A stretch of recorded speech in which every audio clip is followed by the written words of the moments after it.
Consciousness. ये 3 चीजें हैं जिसको कि डिस्कस किया जाएगा यहाँ पे। तो यहाँ पे इस चैप्टर में टोटल जो है वो 35 श्लोकास हैं, जिसमें कि पहला जो श्लोक है वो अर्जुन के प्रश्न से प्रारंभ होएगा। ये वाला चैप्टर जो है अर्जुन प्रारंभ करेंगे इस अपने प्रश्नों से।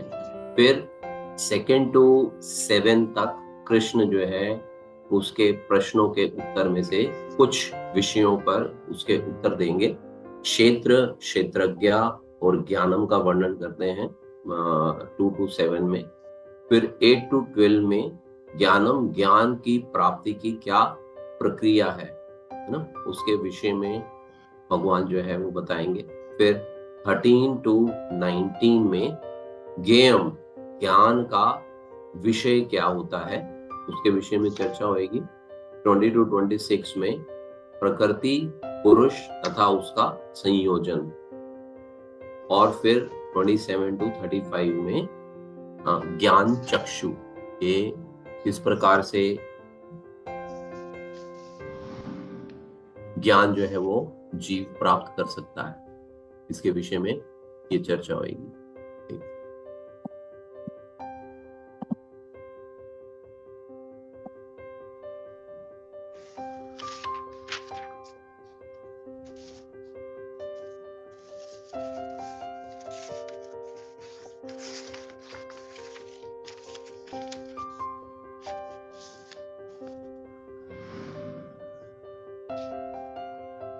13 इस वाले चैप्टर में 13 चैप्टर में एक जीव आत्माएं जो है किस तरह से भौतिक प्रकृति के संपर्क में आती हैं और कैसे सकाम कर्म, ज्ञान के अनुशीलन और भक्ति योग के द्वारा, ये भक्ति योग की विभिन्न पद्धतियों द्वारा परमात्मा के हाथों से कैसे मुक्ति प्राप्त कर सकती है, ये बेसिकली इसके विषय में यहाँ पे चर्चा होगी। तो ये फर्स्ट टू 6 चैप्टर है, इट वाज बेस्ड ऑन कर्म योग।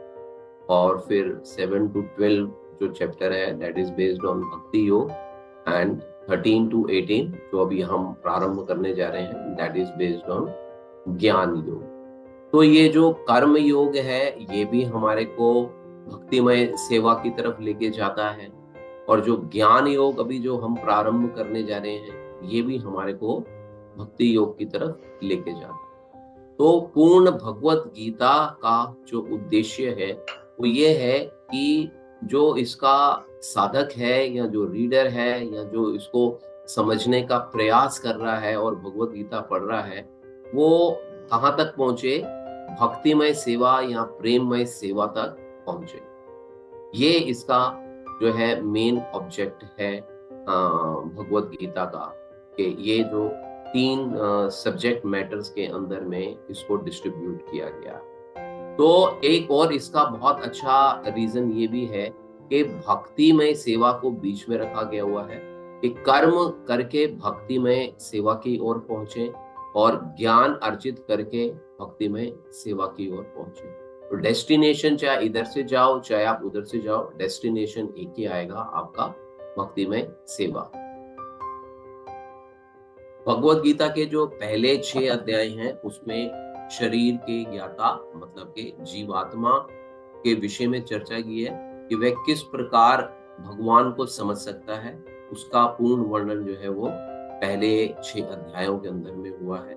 और जो बीच के 6 अध्याय हैं उसमें भगवान तथा भगवान के साथ में जीव आत्मा का क्या संबंध रहता है और वो भक्ति के प्रसंग में परमात्मा का वर्णन है इसके बीच के 6 अध्यायों में। और इन अध्यायों में भगवान की श्रेष्ठता तथा जीव, इनके विषय के अंदर में चर्चा हुई है कि जीव जो है वो भगवान के अधीन रहता है और सभी जीव आत्माएं सभी प्रकार से भगवान के अधीन है।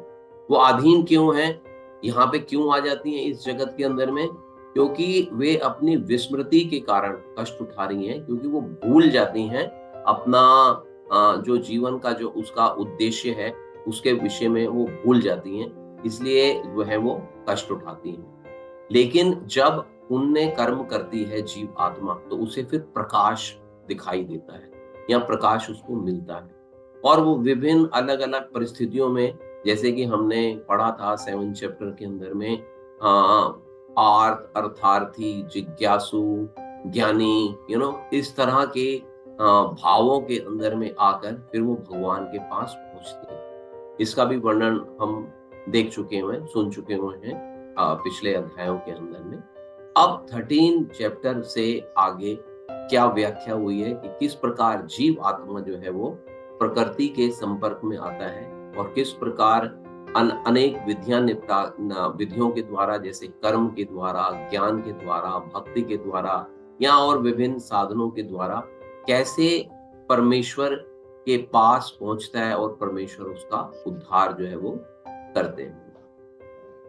यद्यपि जीव आत्मा जो है, जो उसको भौतिक शरीर प्राप्त हुआ है, वो उससे टोटली अलग है, लेकिन किस प्रकार उसका संबंध इस भौतिक प्रकृति के साथ में हो जाता है, इसकी व्याख्या जो है वो इस आने वाले चैप्टर्स के अंदर में हमारे को मिलेगी। 13 to 18 के अंदर में स्पेशली क्या है कि कैसे ज्ञान के द्वारा भक्ति में हम लोग आगे बढ़ सकते हैं, है ना, इसके विषय में चर्चा है। और किस प्रकार आत्माएं प्रकृति के संपर्क में आती हैं, वे कैसे सकाम कर्म में लिप्त हो जाती हैं, कैसे ज्ञान प्राप्त करती हैं, कैसे भक्ति योग के विभिन्न पद्धतियों के द्वारा परमात्मा के हाथों में वो मुक्ति प्राप्त कर सकती है। 12.7 चैप्टर 12 के 7 श्लोक में भगवान कृष्ण ने बोला था कि अपने चित्त को मुझ पे स्थित करके निरंतर मेरा ध्यान करो। ये भगवान ने 12.7 में बोला कि आप ऐसा ध्यान करो तो मैं आपको जन्म मृत्यु के सागर से आपका मैं उद्धार कर दूंगा। तो यहाँ पर कृष्ण ने उद्धार का वचन दिया अर्जुन, तो उसके लिए अब ज्ञान प्रकट करेंगे इस चैप्टर में, है ना। तो इस चैप्टर के अंदर में वो प्रश्न जो प्रॉमिस किया भगवान ने, उसको कैसे फुलफिल करना है वो हम इस अध्याय के अंदर में देखेंगे। तो मूलतः पूर्ण ज्ञान जिसको कि हम लोग बोल रहे हैं, क्योंकि ये विषय ही, चर्चा ही ज्ञान पे हो रही है, तो जो पूर्ण ज्ञान जिसको हम बोल रहे हैं वो बेसिकली 3 चीजों के अंदर में समाया हुआ है। पूर्ण ज्ञान वो क्या है? ईश्वर है, जीव है और प्रकृति है। इसके विषय में हमने काफी डिटेल में, जब हमारा इंट्रोडक्शन वाला पहला जो क्लास हुआ था उसके अंदर में हमने इसको काफी डिटेल के अंदर में डिस्कस किया था कि ये 5 सब्जेक्ट मैटर होते हैं, उसमें से 3 मेन है। तो 3 यहाँ पे भी हम लोगों ने आपको बताया कि ईश्वर कौन है। श्री कृष्ण, जो भगवान श्री कृष्ण जो है वो ईश्वर है। जीव कौन है? आप और हम जो है वो जीवात्मा या जीव कहलाती हैं। और ये भौतिक जगत जिसमें कि हम लोग रहते हैं वो बेसिकली प्रकृति या भौतिक जगत, इसको हम लोग।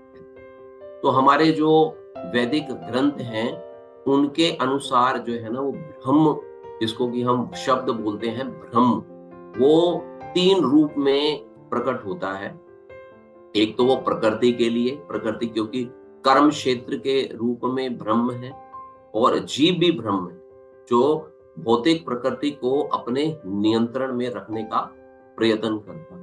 और इन दोनों का जो नियामक है, जो कि हम यहाँ पे देख रहे हैं ईश्वर है, तो वो भी ब्रह्म है। लेकिन ये जो ब्रह्म है ये वास्तविक ब्रह्म है। ईश्वर जो है वो एक्चुअल में वास्तविक ब्रह्म है, और बाकी जो है वो गौण है, वो प्राइमरी नहीं है, सेकेंडरी है। यहाँ पर कहा गया है कि प्रकृति, जीव और उसका नियामक, तीनों मैंने जैसे बताया अभी ब्रह्म है, फिर भी उनके नियामक में अंतर रहेगा, है ना। अंतर क्या है कि ये जो दोनों हैं, ये जीव जो है वो क्षयुक्त होता है, फॉलेबल होता है, और जो ईश्वर है वो अच्युत होता है। अच्युत मीन्स इनफॉलेबल होता है। एक जो है श्रेष्ठ है और दूसरा जो है वो उसके अधीन है या उसके नियंत्रण में है, ऐसा हम बोल सकते हैं। इसको श्रील प्रभुपाद ने अपने पर्पट के अंदर में एक एग्जाम्पल देके बताया। इसको हम लोग कैसे समझ सकते हैं कि वो कहते हैं, श्रील प्रभुपाद कहते हैं कि मनुष्य को चित्रकार, चित्र और तूलिका means painter, painting and canvas, उसमें भ्रम नहीं करना चाहिए कि ये तीनों चीजें जो है वो अलग अलग हैं। तो इसी प्रकार से ये भौतिक जगत जो कर्म क्षेत्र के रूप में है, प्रकृति और प्रकृति का भोक्ता जीव, और इनके ऊपर सबसे ऊपर उसका नियंत्रक करता भगवान, तो ये तीनों जो है वो अलग अलग है, वो एक नहीं है। इसको हमारे को अच्छे से समझना हो।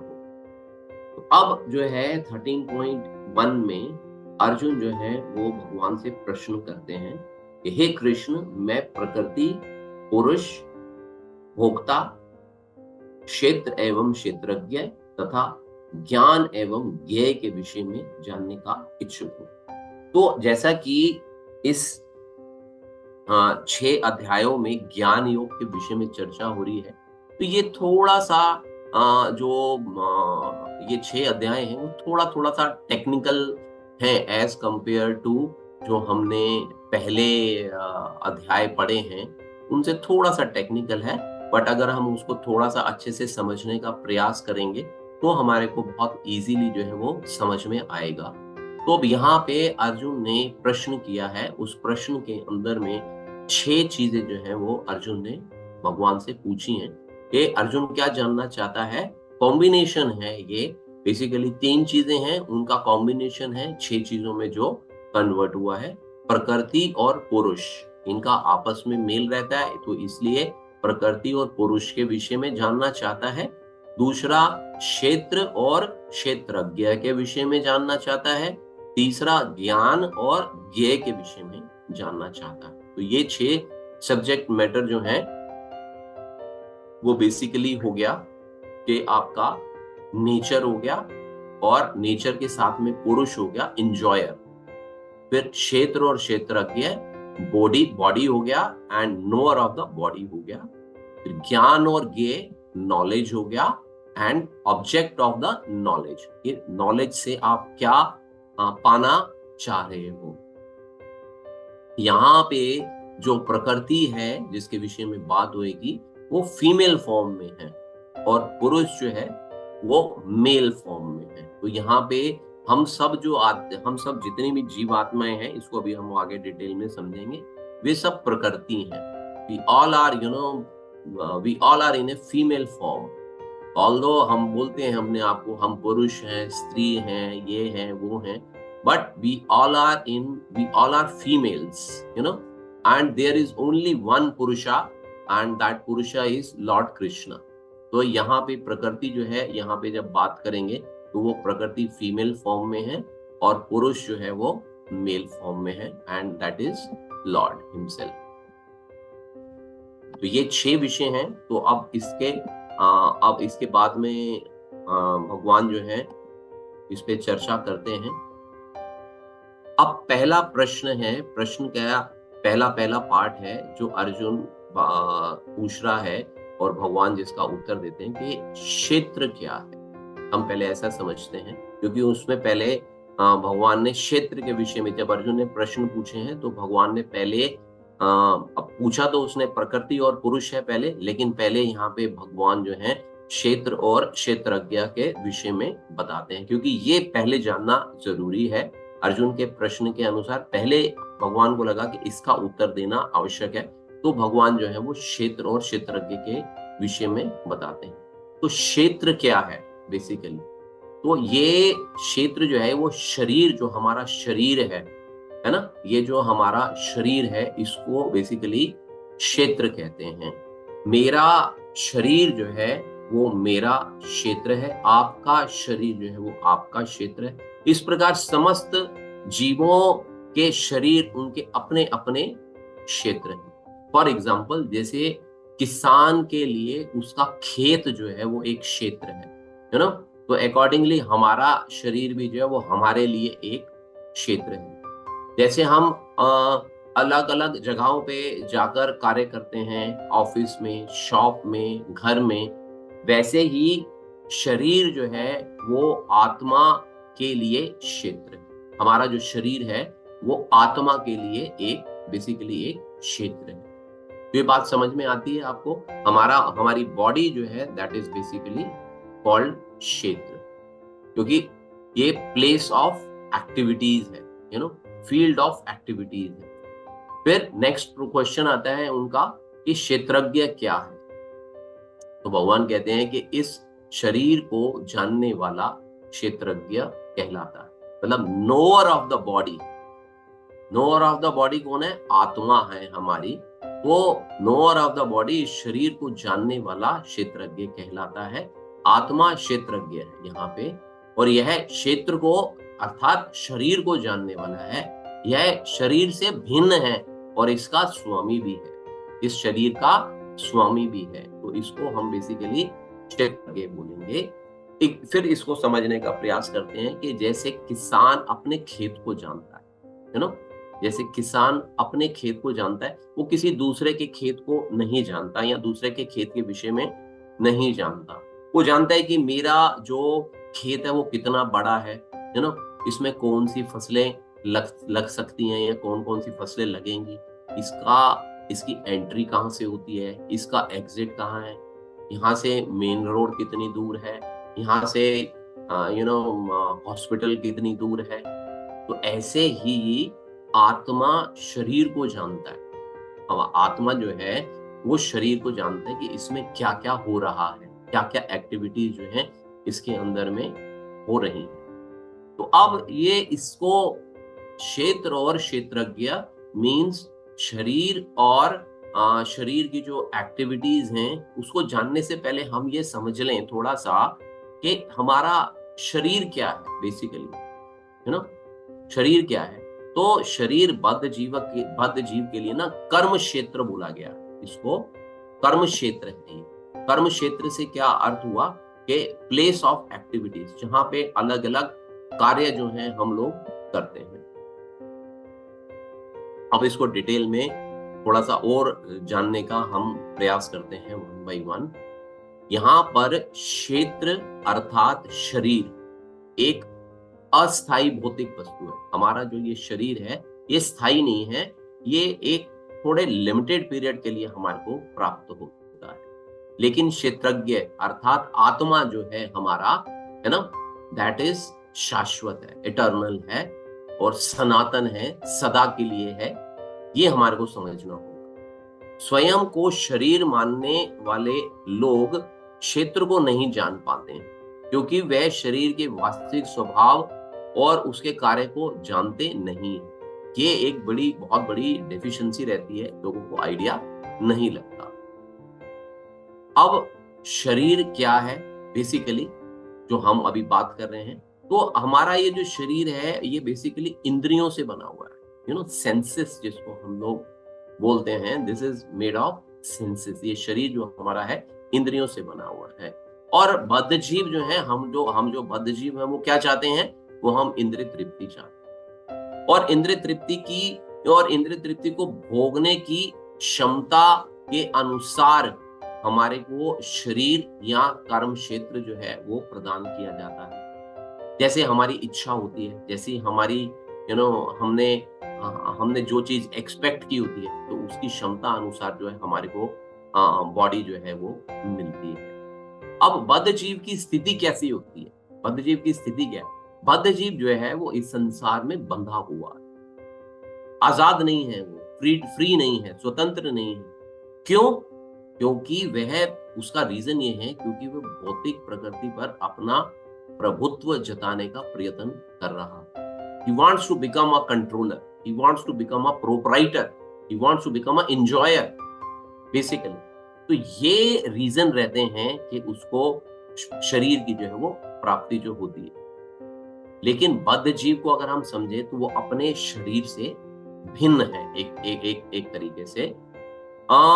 जीव शरीर के भीतर है, जो जीव है, जीव आत्मा है, वो शरीर के भीतर में रहती है ना। और क्या क्या होता रहता है कि ये शरीर जो है वो प्रोग्रेस करता है, ग्रेजुअली जो है ना वो डेवलपमेंट होती रहती है। उसको कैसे डेवलपमेंट होती है, कभी किशोर अवस्था में होता है, किशोर से फिर तरुणावस्था में होता है, तरुणावस्था से फिर वो वृद्ध होता रहता है। ऐसे उसका जो स्वरूप है वो बदलता रहता है। लेकिन जो शरीरधारी है वो जानता है कि मेरे शरीर के अंदर में ये परिवर्तन हो रहा है, ठीक है। तो इसलिए क्योंकि वो जानता है कि क्या क्या एक्टिविटीज हो रही हैं उसके छोटे शरीर से लेके आगे तक, वृद्धावस्था के शरीर के अंदर में क्या क्या परिवर्तन हुए, क्या क्या एक्टिविटीज हुई। तो that is what he is called knower of the activities, क्षेत्रज्ञ जिसको कि हम लोग बोल रहे हैं यहाँ पे, knower of the activities and changes of body, शरीर की गतिविधियों को जानने वाला बेसिकली। जब कोई व्यक्ति ये कहता है कि मैं पुरुष हूं, मैं स्त्री हूं, मैं सुखी हूं, मैं दुखी हूं, मैं धनवान हूं, मैं ये हूं, मैं वो हूं, तो ये सब बेसिकली क्या है कि ये शारीरिक उपाधियां हैं, है ना। दिस इज ये शरीर को उपाधि मिली हुई है, आत्मा को नहीं मिली हुई है, प्लीज माइंड इट। ये उपाधि आत्मा को नहीं मिली हुई है, ये उपाधि जो है वो केवल शरीर को मिली हुई है। ये शारीरिक उपाधियां, लेकिन ज्ञाता, इस शरीर का जो ज्ञाता है वो डिफरेंट है। मींस जो आत्मा है वो इससे डिफरेंट है, उससे आत्मा को कोई फर्क नहीं पड़ता कि वो स्त्री है या वो पुरुष है, आत्मा आत्मा ही रहेगा, उससे उसमें कोई फर्क नहीं पड़ेगा। फॉर एग्जाम्पल कि जैसे हम अलग अलग कपड़े, अलग अलग चीजें प्रयोग में लाते हैं, जैसे हम लोग कपड़ा पहनते हैं, है ना, तो हम जानते हैं कि मैं कपड़ा नहीं हूं, है ना, मैं कपड़ा नहीं हूं, ये कपड़ा शरीर के लिए है बेसिकली। वैसे ही शरीरधारी जानता है कि वो शरीर नहीं है, वो शरीर उसको थोड़ा समय के लिए प्राप्त हुआ। तो आप, मैं या जिस किसी ने भी शरीर धारण कर रखा है वो सब क्या है, वो सब क्षेत्रज्ञ कहलाते हैं, अर्थात कर्म क्षेत्र का ज्ञाता।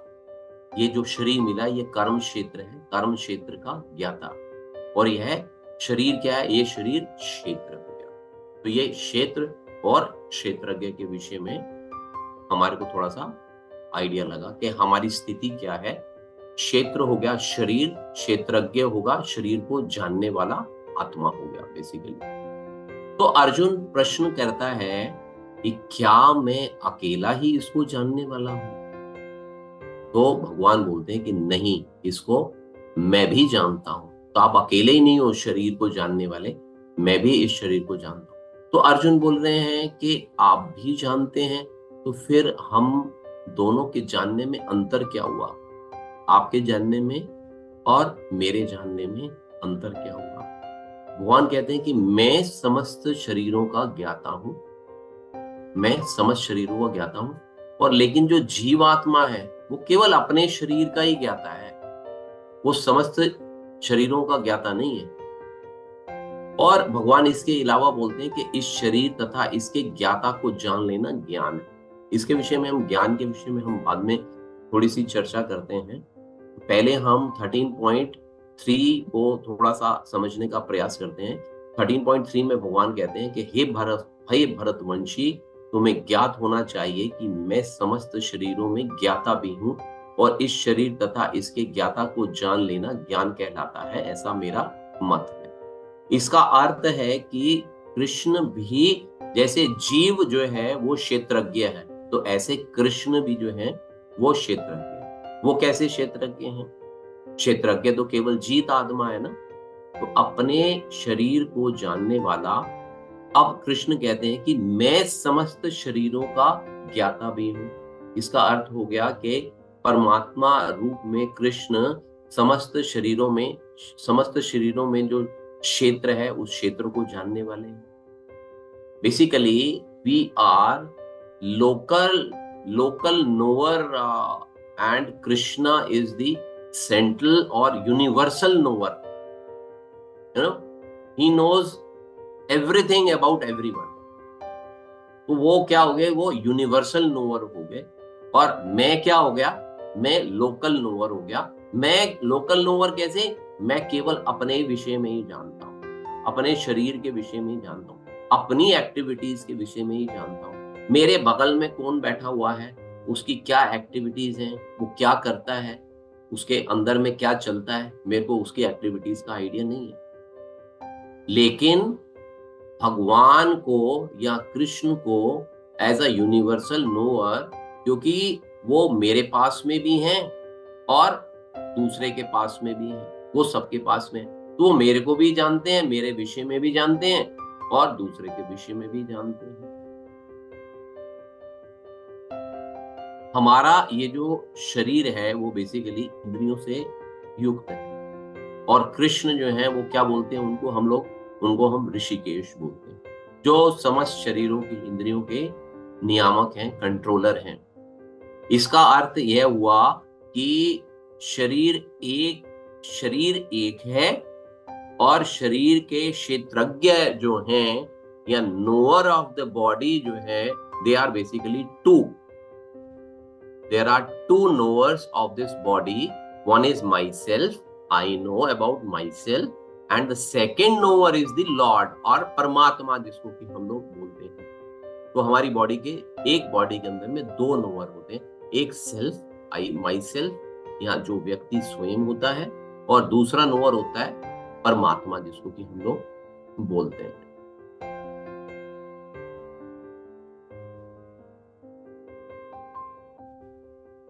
इसमें इन दो नोअर के अंदर में, जो मैंने अभी पहले भी बताया कि एक चयुक्त है और एक अचयुक्त है।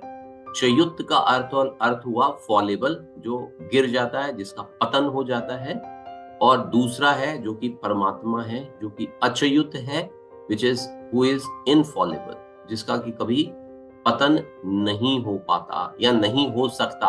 हम लोग नहीं हो सकता ऐसा हम बोल सकते हैं। सॉरी। जब भगवान कहते हैं कि मैं समस्त शरीरों में ज्ञाता भी हूं, या मैं प्रत्येक शरीर के कर्म क्षेत्र का ज्ञाता हूं, तो इसका क्या अर्थ, इसे अब हम समझते हैं थोड़ा सा, कि भगवान जब बोल रहे हैं कि मैं समस्त शरीरों का ज्ञाता हूं, जैसे मैंने अभी बताया कि व्यक्ति भले ही अपने शरीर का ज्ञाता हो, अपने शरीर को जानने वाला हो, सारी गतिविधियों को जानने वाला हो, लेकिन उसे अन्यों के शरीर का ज्ञान नहीं है ना। वो अपने अतिरिक्त दूसरे के शरीर के विषय में कुछ नहीं जानता। समस्त शरीरों में परमात्मा रूप में भगवान जो है सबके अंदर स्थित हैं और सबके विषय में भी जानते हैं। और ऐसा नहीं है कि वो केवल मनुष्य योनि में ही वो सिर्फ वास करते हैं। उस समस्त प्रकार की जितनी भी योनियां हैं, उन समस्त योनियों के विषय में भगवान जो है वो जानते हैं। इसको एक एग्जाम्पल के द्वारा समझने का थोड़ा सा प्रयास करते हैं। जो एक नागरिक है, उसके पास में एक हाउस है, एक हाउस है, तो वो उसको अपने हाउस के पूरी डिटेलिंग मालूम है, उसकी पूरी ड्राइंग मालूम है, उसका पूरा आर्किटेक्ट मालूम है उसको, लेकिन उसके साथ वाले घर के अंदर में उसका क्या आर्किटेक्ट है, क्या उसकी डिटेलिंग है, वो उसको नहीं मालूम। ठीक है। लेकिन जो राजा है, जो प्रजा का राजा है, उसके पास में सारी की सारी डिटेलिंग, फॉर एग्जाम्पल कि जैसे यहाँ पे हम नोएडा अथॉरिटी के अंदर जब भी हम कोई मकान बनता है या घर बनता है, तो उसकी जो डिटेलिंग है, मैपिंग की जो डिटेलिंग है, आर्किटेक्ट की जो डिटेल है, वो नोएडा अथॉरिटी के अंदर में जमा हो जाती है। मेरे को अपना मालूम है, मेरे पड़ोसी का नहीं मालूम है, लेकिन नोएडा अथॉरिटी के पास में सबकी डिजाइनिंग कैसी है, उनको सब कुछ, सबकी डिजाइनिंग मालूम है। तो ऐसे ही सिमिलर वे में मैं अपने विषय में जानता हूं, लेकिन भगवान क्योंकि सर्वत्र हैं, वो सबके विषय में जानते हैं। सबके शरीरों में वो बैठे हुए हैं एज अ परमात्मा, एंड एज अ नोअर उनको सब मालूम है कि सबके शरीरों में क्या क्या चीजें हो रही है। तो अब उसके बाद में भगवान और डिटेलिंग में जाते हैं उसके अंदर में। तो अर्जुन को बता रहे हैं कि अब सुनो कि कर्म क्षेत्र क्या है, प्लेस ऑफ एक्टिविटीज जिसको हम बोलते हैं ना, कि शरीर की संरचना का विषय जिसको कि हम लोग बोलते हैं वो क्या है, वह किस प्रकार बना है, यू नो, कि शरीर के अंदर में विभिन्न प्रकार के गुण कैसे हैं, वो किस प्रकार से बना है, क्या किन गुणों से वो निर्मित है, और उसमें क्या क्या परिवर्तन होते हैं। तो शरीर में होने वाले परिवर्तन, जैसे हमने बताया कि बाल्यावस्था से तरुणावस्था, फिर वृद्धावस्था, ऐसे अलग अलग उसके अंदर में परिवर्तन जो होते हैं वो होते रहते हैं। इमोशंस जो है वो चेंज होते रहते हैं जीव के अंदर में, उसका एटीट्यूड जो है वो चेंज होता रहता है टाइम टू टाइम। तो ये सारे के सारे परिवर्तन हो गए। तो ये कहाँ से उत्पन्न होता है, यू नो, ये कहाँ से उत्पन्न होता है, कहाँ से उत्पन्न होता है, कि इसका उद्गम स्थान क्या है, यू नो, कहाँ से आता है ये, इसका उद्गम स्थान क्या है। कर्म क्षेत्र को जानने वाला कौन है, अर्थात इस शरीर को जानने वाला कौन है, उसका स्वरूप क्या है, उसका बिहेवियर क्या है, यू नो, ये सारी चीजें हमारे को पता चलती हैं।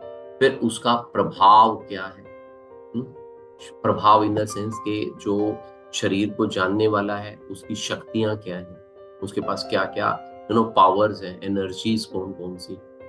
तो ये सारा का सारा भगवान कह रहे हैं कि ये इसके विषय में अभी आप मेरे से सुनो।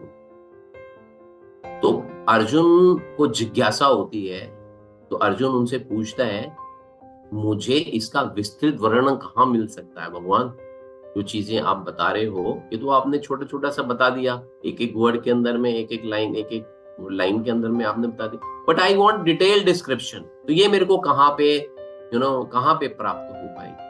तो भगवान कहते हैं कि विभिन्न, यू नो, ऋषियों ने विभिन्न ग्रंथों में, विशेषकर वेदांत सूत्र में इसका तर्क सहित वर्णन मिल जाएगा आपको अर्जुन। बेसिकली ये जो वेदांत है ये भगवान ने ही लिखा है, यू नो, व्यास देव जी ने लिखा है इसको डिटेलिंग के अंदर में, और विभिन्न ऋषियों ने अपनी अपनी, यू नो, एक्सप्लेनेशन या कमेंट्रीज जो है वो दे रखी हुई है। बेसिकली ये सारा का सारा वेदांत निकला भगवान से ही हुआ है। तो भगवान के द्वारा ही ये हम तक पहुंचता है, या साधक तक पहुंचता है, या भक्तों तक पहुंचता है।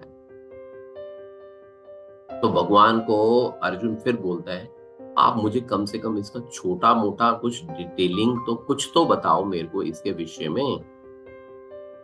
तो भगवान यहाँ पे हमारे को थोड़ा सा समझना होगा कि मनुष्य को ये जानना चाहिए कि शरीर किस प्रकार बना है, हमारा ये जो शरीर है वो किस प्रकार बना हुआ है, ये शरीर किन पदार्थों से बना हुआ है, और ये शरीर किसके नियंत्रण में, यू नो, चलता है, और इसमें किस किस प्रकार के ये परिवर्तन होते हैं, परिवर्तन कैसे होते हैं, कौन से कारण हैं, आत्मा का चरम लक्ष्य क्या है, आत्मा का वास्तविक स्वरूप क्या है, यू नो, मनुष्य को आत्मा और परमात्मा, इसके विभिन्न प्रभावों, उनकी शक्तियों, ये अंतर को जानना चाहिए। ये बेसिकली हमारे को जिज्ञासा करनी चाहिए एज अ ह्यूमन बीइंग, और ये सारी चीजें अर्जुन भी भगवान से जानना चाह रहा है। तो भगवान जो है वो अर्जुन को बोलते हैं कि ब्रह्म की अनुभूति जो है, ब्रह्म की अनुभूति की ना 5 अवस्थाएं हैं। तो इसको आप थोड़ा सा समझिएगा कि 5 कोश होते हैं बेसिकली हमारे समस्त जीवों के अंदर में, या वी कैन से कि there are 5 kinds of layers आप समझ रहे हैं ना, कि there are 5 kinds of different layers. प्रत्येक जीव के अंदर में ये 5 प्रकार की, you know, there are 5 kinds of layers जो हमारे अंदर में रहते हैं, और we can say there are 5 levels of consciousness where जीवा feels, you know, जहाँ पे उसको दिव्यता जो है ना वो दिखाई पड़ती है, you know, different layers of जीवा। ये डिफरेंट लेयर्स हैं जीवा की बॉडी के अंदर में जो होती हैं।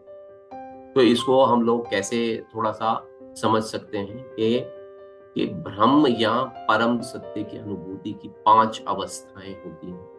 जैसे जैसे जीव का माइंड सेट होता है वैसे वैसे जैसे जैसे वो डेवलप होता रहता है, उसका माइंडसेट जो है वो डेवलप होता रहता है, वो कैसे कैसे भगवान के साथ में अपना संबंध स्थापित करता रहता है, ऐसे वैसे वैसे उसकी जो चेतना है या जो उसका जो स्तर है वो बढ़ता चला जाता है। तो भगवान की शक्ति का सबसे पहले जो प्रकट्य होता है वो अन्नमय रूप में होता है। अन्नमय रूप में, जिसका अर्थ है कि जीव शरीर के अस्तित्व के लिए भोजन या अन्न पर निर्भर रहता है। आप और हम सभी जो है वो अन्न पर या भोजन पर निर्भर। तो ये बेसिकली जो ब्रह्म की अनुभूति है, इसमें जो ब्रह्म की अनुभूति होती है, इसको हम भौतिकतावादी अनुभूति कहते हैं। This is the basically basic need of all the जीवास। ये अनुभूति जो है वो मनुष्यों में, पशुओं में, सभी में होती है, जो खाने के अतिरिक्त और कुछ नहीं जानते हैं बेसिकली, कि मेरा मेरा शिकार आ गया, जैसे कोई पशु जो है उसको ऐसा लगता है। एक छोटा बच्चा जो होता है, उसके हाथ में हम कोई भी चीज देते हैं तो वो सीधा अपने मुंह के अंदर में डालता है ना। तो ये अन्नमय कोश इसको हम बोलेंगे। तो ये बेसिकली ये जो कॉन्शियसनेस होती है, इस प्रकार की जो कॉन्शियसनेस होती है, इसको हम लोग बेसिकली आच्छादित चेतना बोलते हैं, या कवर्ड कॉन्शियसनेस जो है वो हम बोलते हैं। ऐसी चेतना जो है वो बेसिकली पेड़ पौधों के अंदर में होती है। फिर अन्न में परम सत्य की अनुभूति करने के बाद में दूसरा जो लेवल आता है वो आता है प्राणमय रूप में मनुष्य, प्राणमय चेतना या प्राणमय कोश जिसको कि हम बोलेंगे। तो प्राणमय रूप में मनुष्य जो है वो सजीव लक्षणों या जीवन रूपों में परम सत्य की अनुभूति करता है।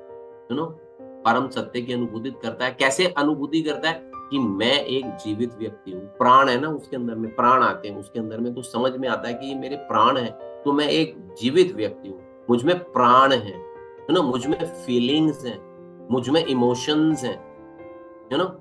तो इस तरह की जो चेतना होती है, इसको हम लोग बोलते हैं संकुचित चेतना, कॉन्ट्रैक्टेड कॉन्शियसनेस बोलेंगे इसको, संकुचित चेतना जो है हम इसको बोलते हैं। ये सभी ये जीवों के अंदर में जैसे जैसे प्रगति होती है वैसे वैसे ये चेतनाएं जो है वो बढ़ती है। फिर नेक्स्ट लेवल आ जाता है ज्ञानमय या मनोमय। अब ज्ञानमय या मनोमय रूप में अनुभूति जो है वो सजीव लक्षणों से बढ़कर आगे आगे बढ़ती है। आगे कैसे बढ़ती है? थिंकिंग, फीलिंग, विलिंगनेस, डिस्क्रिमिनेट करना, उसको चीजों में अंतर करना, और जीव जो है वो कॉन्शियस हो जाता है ना। वो एक कॉन्शियसनेस जीव जिसको कि हम लोग बोलते हैं, वह उसका वो कैसे डिपेंड करता है, वो उसको बेसिकली चिंतन करता है, वो अनुभव करता है चीजों को, है ना, चीजों को जानने की आकांक्षा करता है। तो उसकी जो थिंकिंग, फीलिंग और विलिंगनेस है वो बेसिकली कुछ आकांक्षाओं तक पहुंचती है। तो इसको बेसिकली जो है इस प्रकार की जो चेतना आ जाती है तो इसको मुक्लित चेतना बोलते हैं, या बडिंग कॉन्शियसनेस जो है ना उसको बोलते हैं। कुछ ये बेसिकली जो ह्यूमन बींग्स या जो जीव जो है वो जो नास्तिक हैं, बेसिकली नास्तिक इन द सेंस के जो भगवान को नहीं मानते। इसका अर्थ ये नहीं है कि वो अच्छे कार्य नहीं करते हैं या अच्छे नागरिक नहीं हैं, अच्छी कॉन्शियसनेस नहीं है उनकी, बट बेसिकली जो लोग भगवान के अस्तित्व को नकारते हैं, अच्छे से रहते हैं, जैसे दार्शनिक भी बोलेंगे, कवि बोलेंगे, पढ़े लिखे लोग बोलेंगे, इसके अंदर में जो हम लोग उसको थोड़ा सा अंडरस्टैंड कर सकते हैं, उसको जिसमें अच्छी आदतें, किंतु भगवान के अस्तित्व को ये लोग जो है इस कॉन्शियसनेस के अंदर में लोग जो है वो नहीं मानते।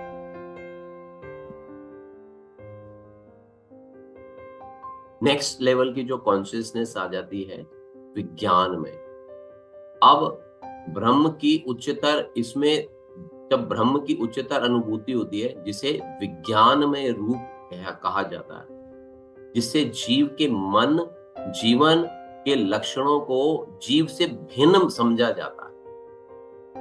वह जानने लगता है कि वह एक आत्मा है और क्या है, शरीर से अलग है, यू नो, और अपने आप को क्या समझता है कि मैं एक स्थूल पंचभूत आत्मा हूं, पंचभूत हूं मैं, और मेरे मेरे अंदर में सूक्ष्म तत्व भी हैं। सूक्ष्म तत्व बोले तो मन, बुद्धि, अहंकार के अंतर को समझता है वो।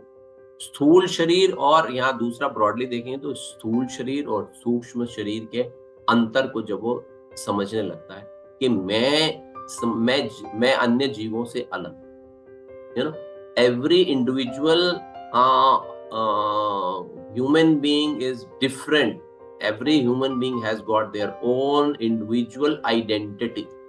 प्रत्येक व्यक्ति की अपनी अपनी आइडेंटिटी है। और जब वो इस भाव को समझने लगता है कि I am different, I have got my own personal identity, you know, तो इस प्रकार की जब फीलिंग जीव के बीच में आ जाती है, तो और इस अंतर को जब वो समझने लगता है कि मैं सबसे गलत हूँ, मैं सबसे अलग हूँ, तो इस चेतना को बेसिकली विकसित चेतना या अनफोल्डेड कॉन्शियसनेस, जो भगवान के अस्तित्व, और ऐसे लोग जो हैं वो भगवान के अस्तित्व को मानते हैं, भगवान के अस्तित्व को मानते हैं, साधना करते हैं, सब कुछ करते हैं वो, लेकिन प्योर भक्त नहीं है ये लोग, प्योर भक्ति के अंदर नहीं। उसके बाद में फिर फाइनली जाती है जो फिफ्थ है, तो जो अवस्था आती है वो है दैट इज कॉल्ड आनंद में, यू नो, आनंद में, अर्थात सर्व आनंद में प्रकृति की अनुभूति, जिसमें भगवान को अपने अंदर स्थित परमात्मा के रूप में जीव जो है वो जान पाता, परमात्मा के संपर्क में आकर जीव जो है वो आनंदमय हो जाता है, और उसको एक अनोखी, यू नो, दिव्यता का जो है अनुभव होता है। उसके पहले स्तर पर उसको यू नो दिव्यता का अनुभव जो है वो प्रारंभ हो जाता है। जब ऐसा ऐसा जब फीलिंग आती है तो ये इसको बेसिकली शुद्ध या पूर्ण विकसित चेतना या फुल्ली ब्लॉसम कॉन्शियसनेस जो है वो बोलते हैं। जो भक्ति, इसका जो बेसिकली स्तर है वो भक्ति भक्ति भाव स्तर की जो भक्ति होती है, जो चीज, जो व्यक्ति जो है उस स्तर तक पहुंच जाता है, भाव भक्ति के स्तर पर पहुंचा हुआ है, जो कि कृष्ण को रियलाइज करता है, जो भगवान कृष्ण का आत्म साक्षात्कार कर लेता है। तो बेसिकली इस प्रकार ब्रह्म की अनुभूति की ये 5 अलग अलग अवस्थाएं, जिसे ब्रह्म पुंजम कहा जाता है।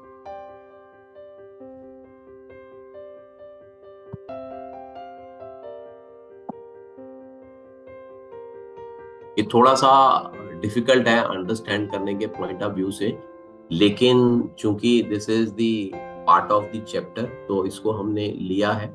तो हाँ, ऐसा नहीं है कि आप ये 2 घंटे की क्लास अटेंड करेंगे हफ्ते में एक बार और आपको सारी चीजें जो हैं वो समझ में आ जाएंगी। आपको भगवत गीता का यू नो जो अध्ययन है वो कॉन्टिन्यूसली करना पड़ेगा, और स्वयं भी करना पड़ेगा, और किसी से समझने का प्रयास भी जो है वो करना पड़ेगा, तभी ये सारी चीजें जो है वो आपको समझ में आएंगी। Because this is the part of curriculum, तो मैं इसको लेके चल रहा हूँ, मुझे नहीं मालूम है किसको कितना समझ में आया, क्या समझ में नहीं आया तो हम लोग इसको अलग से भी बाद में भी डिस्कस कर सकते हैं। फिर भगवान कहते हैं कि कर्म क्षेत्र, जो कि शरीर है, की गतिविधियों का स्थान, ये एक्चुअली जब हम यहाँ पे आ जाते हैं, इस जगत के अंदर में आ जाते हैं, तो हम कुछ एक्टिविटीज जो है वो हम करते रहते हैं, you know, without activities we can not survive. वो हमारे लिए संभव ही नहीं है कि हम एक्टिविटीज ना करें।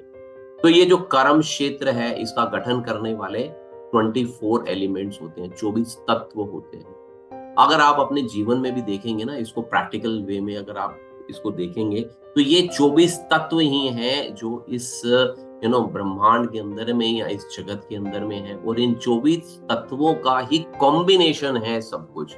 Everything, whatever you see, whatever you feel, whatever you touch, everything is the combination of these 24 elements। इन 24 तत्वों का ही संगम है बेसिकली सारी चीजें। तो इसमें क्या क्या चीज आती है, ये दिस इज दी, ये हमारी एक्टिविटीज का भी एक स्थान है। तो इसके अंदर में भगवान कहते हैं कि 5 महाभूत हैं। ये हम सब जानते हैं कि हमारा जो शरीर है वो 5 महाभूत से बना हुआ है, पृथ्वी, जल, अग्नि, वायु और आकाश से, है ना। ये 5 महाभूत हैं। और फिर 5 ज्ञान प्राप्त करने वाली इंद्रियां, या जिनको कि हम ज्ञान इंद्रिय बोलते हैं, ये हैं नाक, कान, नेत्र, कान, नाक, जिह्वा और त्वचा। ठीक है, ये हम सबके पास में है। और फिर हमारी होती है 5 कर्म इंद्रियां, ये भी सबके पास है, वाणी, हाथ, पांव, गुदा व लिंग। और फिर इनके 5 इंद्रिय विषय होते हैं, इनके ज्ञान इंद्रियों के, बेसिकली ज्ञान इंद्रियों के 5 इंद्रिय विषय होते हैं। तो इन कर्म इंद्रियों से जीव जो है इन विषयों का रस लेता है। कैसे रस लेता है? गंध के रूप में, रस के रूप में, रूप के रूप में, स्पर्श के रूप में, ध्वनि के रूप में। ये 5 जो है वो इंद्रिय विषय हैं हमारे। हम सब इनसे इंजॉय करते हैं, अपनी सेंसेस को ग्रेटिफाई करते हैं। और इसके बाद में आता है फिर एक और जो दिखता नहीं है, ये है हमारा मन।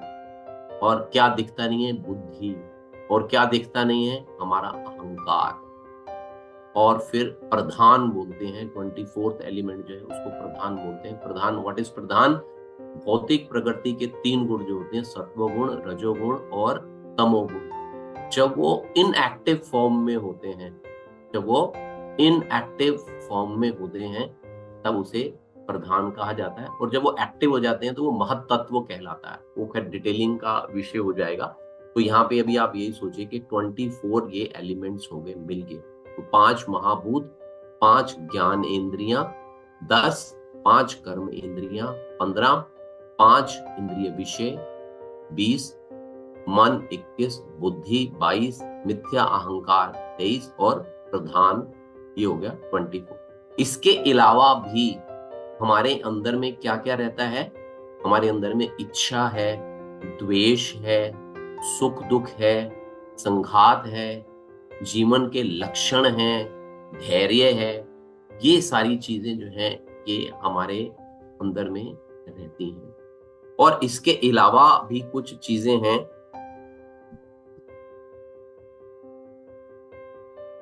इसके अतिरिक्त भी कुछ चीजें हैं हमारे अंदर में,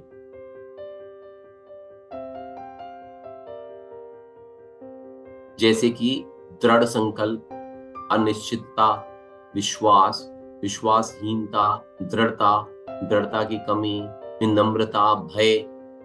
ये सब चीजें जो है वो मन से उत्पन्न होती हैं। ये सारी चीजें हमारे मन से उत्पन्न होती हैं।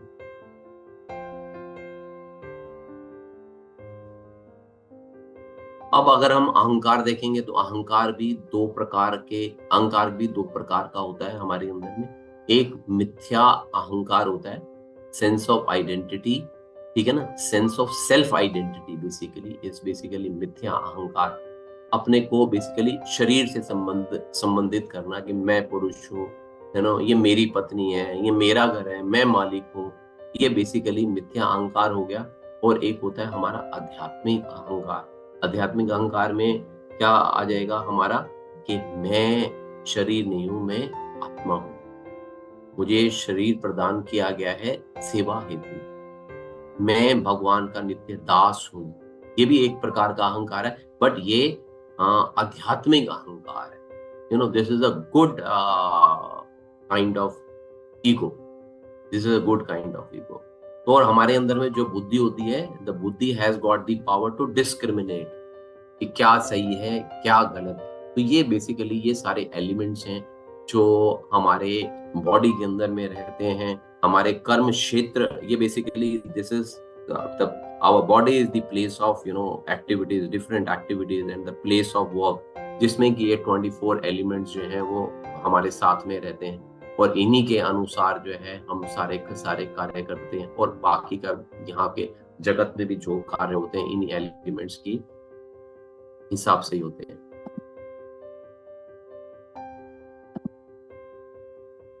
अब इसके साथ साथ हमारे शरीर के अंदर में भगवान बताते हैं कि 6 प्रकार के परिवर्तन होते हैं। वो परिवर्तन कैसे होते हैं कि जीव जो है वो जन्म लेता है या उत्पन्न होता है, फिर वो उसका विकास होता है, धीरे धीरे वो बढ़ता है, वो कुछ अवधि के लिए टिकता है, स्थिर रहता है। यंग एज जिसको भी हम लोग बोलते हैं 20 to 35 ईयर्स तक की जो एज होती है वो अवधि, वाली अवधि। फिर इस इन बिटवीन क्या करता है जीव, प्रजनन करता है या संतान उत्पन्न करता है, और फिर क्या होता है धीरे धीरे वो क्षीण होना प्रारंभ होता है, उसका धीरे धीरे क्षीण होना शुरू होता है और अंत में वो लुप्त हो जाते हैं या समाप्त हो जाता है या उसकी मृत्यु हो जाती है। तो ये बेसिकली 6 काइंड ऑफ चेंजेस हैं इन आवर बॉडी, जो ग्रेजुअली जो है वो धीरे धीरे धीरे धीरे हमारे अंदर में आते रहते हैं। तो अब अर्जुन के मन में ये प्रश्न आ रहा है कि जो जीव है उसके शरीर की स्वतंत्रता जो होती है वो उसको प्रतिबंधित करती है, तो इसको सीमित कर देती है जीव को।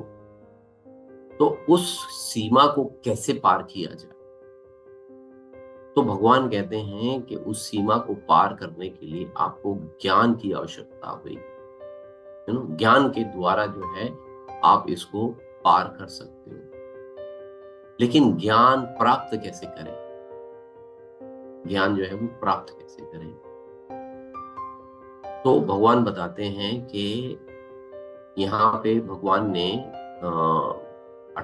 8 श्लोक से लेकर 12 श्लोक तक 20 अंग बताए हैं, 20 अंग बताए हैं। इन 20 अंगों को जब कोई जीव जो है वो अपने अंदर में विकसित कर लेता है या विकसित करता है तो वो ज्ञानमय हो जाता है। तो भगवान बताते हैं कि इन 20 अंगों को जो जीव अपने अंदर में डेवलप कर लेता है, या ये जो 20 अंग हैं यही केवल ज्ञान है, और इसके अतिरिक्त जो कुछ भी है, मतलब इसको आप प्रैक्टिकली आप अंडरस्टैंड भी कीजिएगा अपनी लाइफ के अंदर में। इस क्लास के बाद में आप बैठ के देखिएगा इसको, ये 13 चैप्टर का 8 से लेके 12 तक के श्लोक हैं, उसमें ये सारी के सारी अंग जो है वो 20 अंग जो है बताए गए हैं। या भगवान ने बताया कि ज्ञान के ये 20 अंग हैं, और इसके अतिरिक्त जो कुछ भी है, जो कुछ भी इस जगत में दिखता है, वे सारा का सारा क्या है? वो सारा का सारा जो है वो अज्ञान। तो भगवान ने बताया कि विनम्रता से इसका जो है ना वो प्रारंभ कहाँ से होता है? इसका प्रारंभ जो होता है वो विनम्रता के साथ में होता है। विनम्रता का क्या अर्थ हुआ? सम्मान देना, किसी को सम्मान की किसी से सम्मान की अपेक्षा ना करना, विनम्रता अर्थ ये। फिर है दम्भहीनता। दम्भहीनता मतलब प्रसिद्ध होने के लिए उत्सुक ना होना। दम्भहीन होना चाहिए जीव को, दम्भी नहीं होना चाहिए, दम्भहीन होना चाहिए। तो कोई उत्सुकता नहीं होनी चाहिए कि हाँ लोग मेरे को ग्लोरीफाई करें, मेरे को बहुत ऑपुलेंस मिले, ऐश्वर्य प्राप्त हो, उस टाइप का नहीं होना चाहिए। मैंने अहिंसा, अन्य जीवों को विपत्ति में ना डालना, किसी को भी विपत्ति में ना डालना, ये बेसिकली अहिंसा कहते हैं। सबको भगवान के विषय में बताना, ये भी एक प्रकार की अहिंसा है, और ना बताना ये हिंसा हो जाए। जिस किसी को भगवान के विषय का थोड़ा सा ज्ञान है और वो दूसरे को नहीं बता रहा, तो वो अन्य जीवों पे हिंसा कर रहा है बेसिकली, इसको आप समझ लीजिएगा। फिर नेक्स्ट आ जाता है सहिष्णुता, तिरस्कार और अपमान को सह लेना, उसको सहन शक्ति बेसिकली। हम जैसे बोलते हैं तृणादपि सुनीचेन्तरोरपि सहिष्णुना अमानिना मानदेन कीर्तनिया सदा, कि स्वयं को मार्ग में पड़े हुए तृण से भी अधिक नीचा मानना, वृक्ष से भी अधिक सहनशील होना। फिर है सरलता मीन्स बिना किसी कूटनीति के, बिना किसी कपट के, स्पष्ट रहना अपने आप को। प्रभुपाद बोलते हैं इसके लिए, सरलता के लिए बोलते हैं सिंपल लिविंग हाई थिंकिंग बोला जाता है। फिर क्या है, फिर प्रामाणिक गुरु की सेवा करना, प्रामाणिक गुरु की सेवा करना, निस्वार्थ भाव से सेवा करना। सेवा का मतलब है निस्वार्थ भाव से। जैसे कि हमने 4.34 में भी पढ़ा भगवत गीता में, तद्विधि प्रणिपातेन परिप्रश्नेन सेवया उपदेशयन्ति ते ज्ञानम ज्ञानं तत्व दर्शना, के गुरु के पास जाकर उनसे जानने का प्रयास करो, उनकी सेवा करो, विनय भाव से उनसे प्रश्न करो और उनकी सेवा करो बेसिकली। तो प्रमाणिक गुरु की सेवा करना। देन आ जाता है पवित्रता। पवित्र मीन्स अंदर से भी पवित्रता, और आइए तन और मन दोनों की पवित्रता, अंदर से भी और बाहर से भी। दृढ़ता, दृढ़ता किसके लिए, कि मैं आध्यात्मिक जीवन में प्रगति कर सकूं, उसके लिए दृढ़ संकल्पित होना। आत्म संयम, प्रतिकूल चीजों का त्याग, सेल्फ कंट्रोल जिसको कि हम लोग बोलते हैं, सेल्फ कंट्रोल बोलते हैं। फिर आ जाता है इंद्रिय तृप्ति के विषयों का परित्याग, जो सेंस ग्रेटिफिकेशन की जो चीजें हैं उनको हम छोड़ देना। अहंकार का अभाव, मिथ्या अहंकार ना होना बेसिकली, स्वयं को शरीर ना मानना, अपने को दास मानना कि मैं शरीर नहीं हूं, मैं आत्मा हूं, मैं भगवान श्री कृष्ण का मैं दास हूं बेसिकली, और फिर क्या, जन्म मृत्यु बुढ़ापा और व्याधि के दोषों को समझना। क्या समझना, कि ये सारी चीजें जो है कष्टप्रद हैं ये हमारे लिए, इनसे हमारे को बाहर निकलने का प्रयास करना। वैराग्य होना, संतान, स्त्री, घर तथा अन्य वस्तुओं की ममता से मुक्ति को बेसिकली वैराग्य होना। फिर अच्छी बुरी घटनाओं के प्रति संभाव, कैसे भी सिचुएशंस आती हैं अपने आप को मेंटेन करके रखना, उनसे डाइवर्ट नहीं हो जाना। फिर दिस इज वेरी इंपॉर्टेंट, मेरे प्रति निरंतर अनन्य भक्ति। ये भगवान बता रहे हैं कि मेरे प्रति निरंतर अनन्य भक्ति। ये इसका क्या अर्थ हुआ कि पूर्णतया समर्पण, पूर्ण समर्पण। तो पूर्ण समर्पण के बेसिकली बताया जाता है कि अनुकूलस्या संकल्पा प्रतिकूलस्या वर्जनम रक्षस्तेति विश्वासो गोत्र वर्णम तथा आत्मनिपेक्ष कापी व्यम क्षण विद्या शरणागति। तो ये 6 लक्षण बताए जाते हैं शरणागति के अनुकूल चीजों को स्वीकारना, प्रतिकूल चीजों को त्यागना, भगवान के अंदर में अटूट विश्वास कि भगवान मेरी रक्षा करेंगे, और भगवान को अपना अभिभावक या स्वामी के रूप में मानना, पूर्ण आत्मसमर्पण कि जो कुछ भी मिला है वो भगवान का दिया हुआ है, और छठा है नम्रता के साथ में शरणागति के अभिमान को भी त्याग देना। फिर नेक्स्ट भगवान बताते हैं कि एकांतवास। एकांतवास का अर्थ हुआ कि भक्तों की संगति में रहना, बाहर के लोगों की संगति ना करना, केवल भक्तों की संगति में रहना, वो बेसिकली एकांतवाद कहलाता है। ऐसा नहीं कि हिमालय में चले गए जाके, नॉट दैट वे, भक्तों की संगति में। जन समूह से विलगाव, जैसे मैंने बताया एकांतवाद, ये जन समूह बाकी के लोगों से अलग रहना। आत्म साक्षात्कार की महत्वता को स्वीकारना, परम सत्य की दार्शनिक खोज, फिलोसॉफिकल नॉलेज होनी चाहिए। ये नहीं कि मतलब ऐसे ही जैसे किसी से सुन लिया, नहीं, डीप डाउन जानना चाहिए उसको ना, कंप्लीट फिलोसॉफिकली आर्गुमेंट देने के पोजीशन में आ जाना चाहिए। अब भगवान कहते हैं कि ये सब कुछ जो है वो ज्ञान है, और इसके अतिरिक्त जो भी है वो सब अज्ञान है। तो अब 13 से लेके 19 तक के जो है ना वो विषय आ जाता है ज्ञेयम, ज्ञान ज्ञेयम। पहले देखिए फर्स्ट श्लोका के अंदर में अर्जुन ने प्रश्न पूछे, 6 प्रश्न हैं, ठीक है ना, 3 विषय हैं, 6 प्रश्न हैं बेसिकली। और 2 to 7 तक में भगवान ने क्षेत्र और क्षेत्रज्ञ के विषय में बताया। अब 8 से 12 तक ज्ञान के विषय में भगवान ने बताया कि ज्ञान किसको कहते हैं। अब ज्ञेयम के विषय में बताते हैं, ज्ञान ज्ञेयम। अब 13 से लेके 19 तक ज्ञेयम के विषय में। ज्ञेयम का अर्थ है कि ज्ञान का विषय, object, object of knowledge basically, कि क्या जानना चाहते हो, ऑब्जेक्ट क्या है, उद्देश्य क्या है, उसको जानने का, इस प्रश्न का जो उत्तर है अब भगवान यहाँ पे देते हैं। तो अर्जुन पूछता है कि जो अभी आपने अंग बताए, जो आपने साधन बताए, किसको, इससे किसको जानना है, यू नो इसको किसको जानना जानना है। तो भगवान बताते हैं कि ओके, मैं, आपने जो ज्ञानम वाला प्रश्न किया है, अब हम उस पे आते हैं।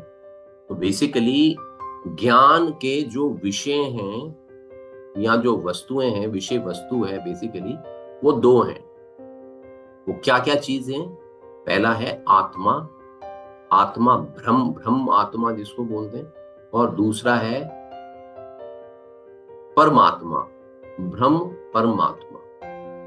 ये बेसिकली ये दो ही विषय हैं, दो ही चीजें हैं जानने योग्य। जानने का जो उद्देश्य है बेसिकली, जो अभी 20 साधन या 20 अंग जो हमने देखे, जो ज्ञान के विषय भगवान ने बताया, जिनको कि भगवान ने बोला कि ये ज्ञान है, ये ज्ञान के विषय हैं। इसको जानने से क्या मिलेगा? इसको जानने से हमारे को पता चलेगा कि आत्मा और परमात्मा, जो दो चीजें हैं, जो दो विषय हैं, इनमें अंतर क्या है, भगवान कहते हैं कि ज्ञेय को जानकर तुम दिव्यता व मुक्ति प्राप्त करोगे।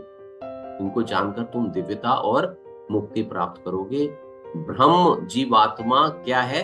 अनादि है। भगवान आप बता रहे हैं आगे कि ब्रह्म जीवात्मा क्या है, कि ब्रह्म जीवात्मा अनादि है और क्या है? मेरे अधीन है और इस भौतिक जगत के कार्य कारण से परे स्थित है। ये जीवात्मा जो है, जब से ये सृष्टि हुई है हमारे को, ये तब से जीव आत्मा जो है इस संसार के अंदर में भ्रमण कर रही है, अनादि है ये, इसका कोई आदि नहीं है, इसका कोई, there is no beginning, there is no end. जैसे भगवान के लिए हम लोग बोलते हैं कि भगवान अनादि हैं, ऐसे ही जो ब्रह्म जीवात्मा है वो भी अनादि है। तो ये बेसिकली जीवात्मा के विषय में चर्चा हुई। यहाँ पे दो चीजों पे चर्चा होनी है, आत्मा पे चर्चा होनी है, ब्रह्म आत्मा पे चर्चा होनी है, और पर ब्रह्म परमात्मा पे चर्चा होनी है। तो ये उन्होंने जो बताया कि जीव आत्मा जो है वो अनादि है, मेरे अधीन है, भौतिक कार्य के कारण से परे हैं। तो ये बेसिकली ये ब्रह्म आत्मा के लक्षण जो हैं वो भगवान ने उसको बताए हैं। अब भगवान अपने विषय में बताते हैं, कि वो क्या है?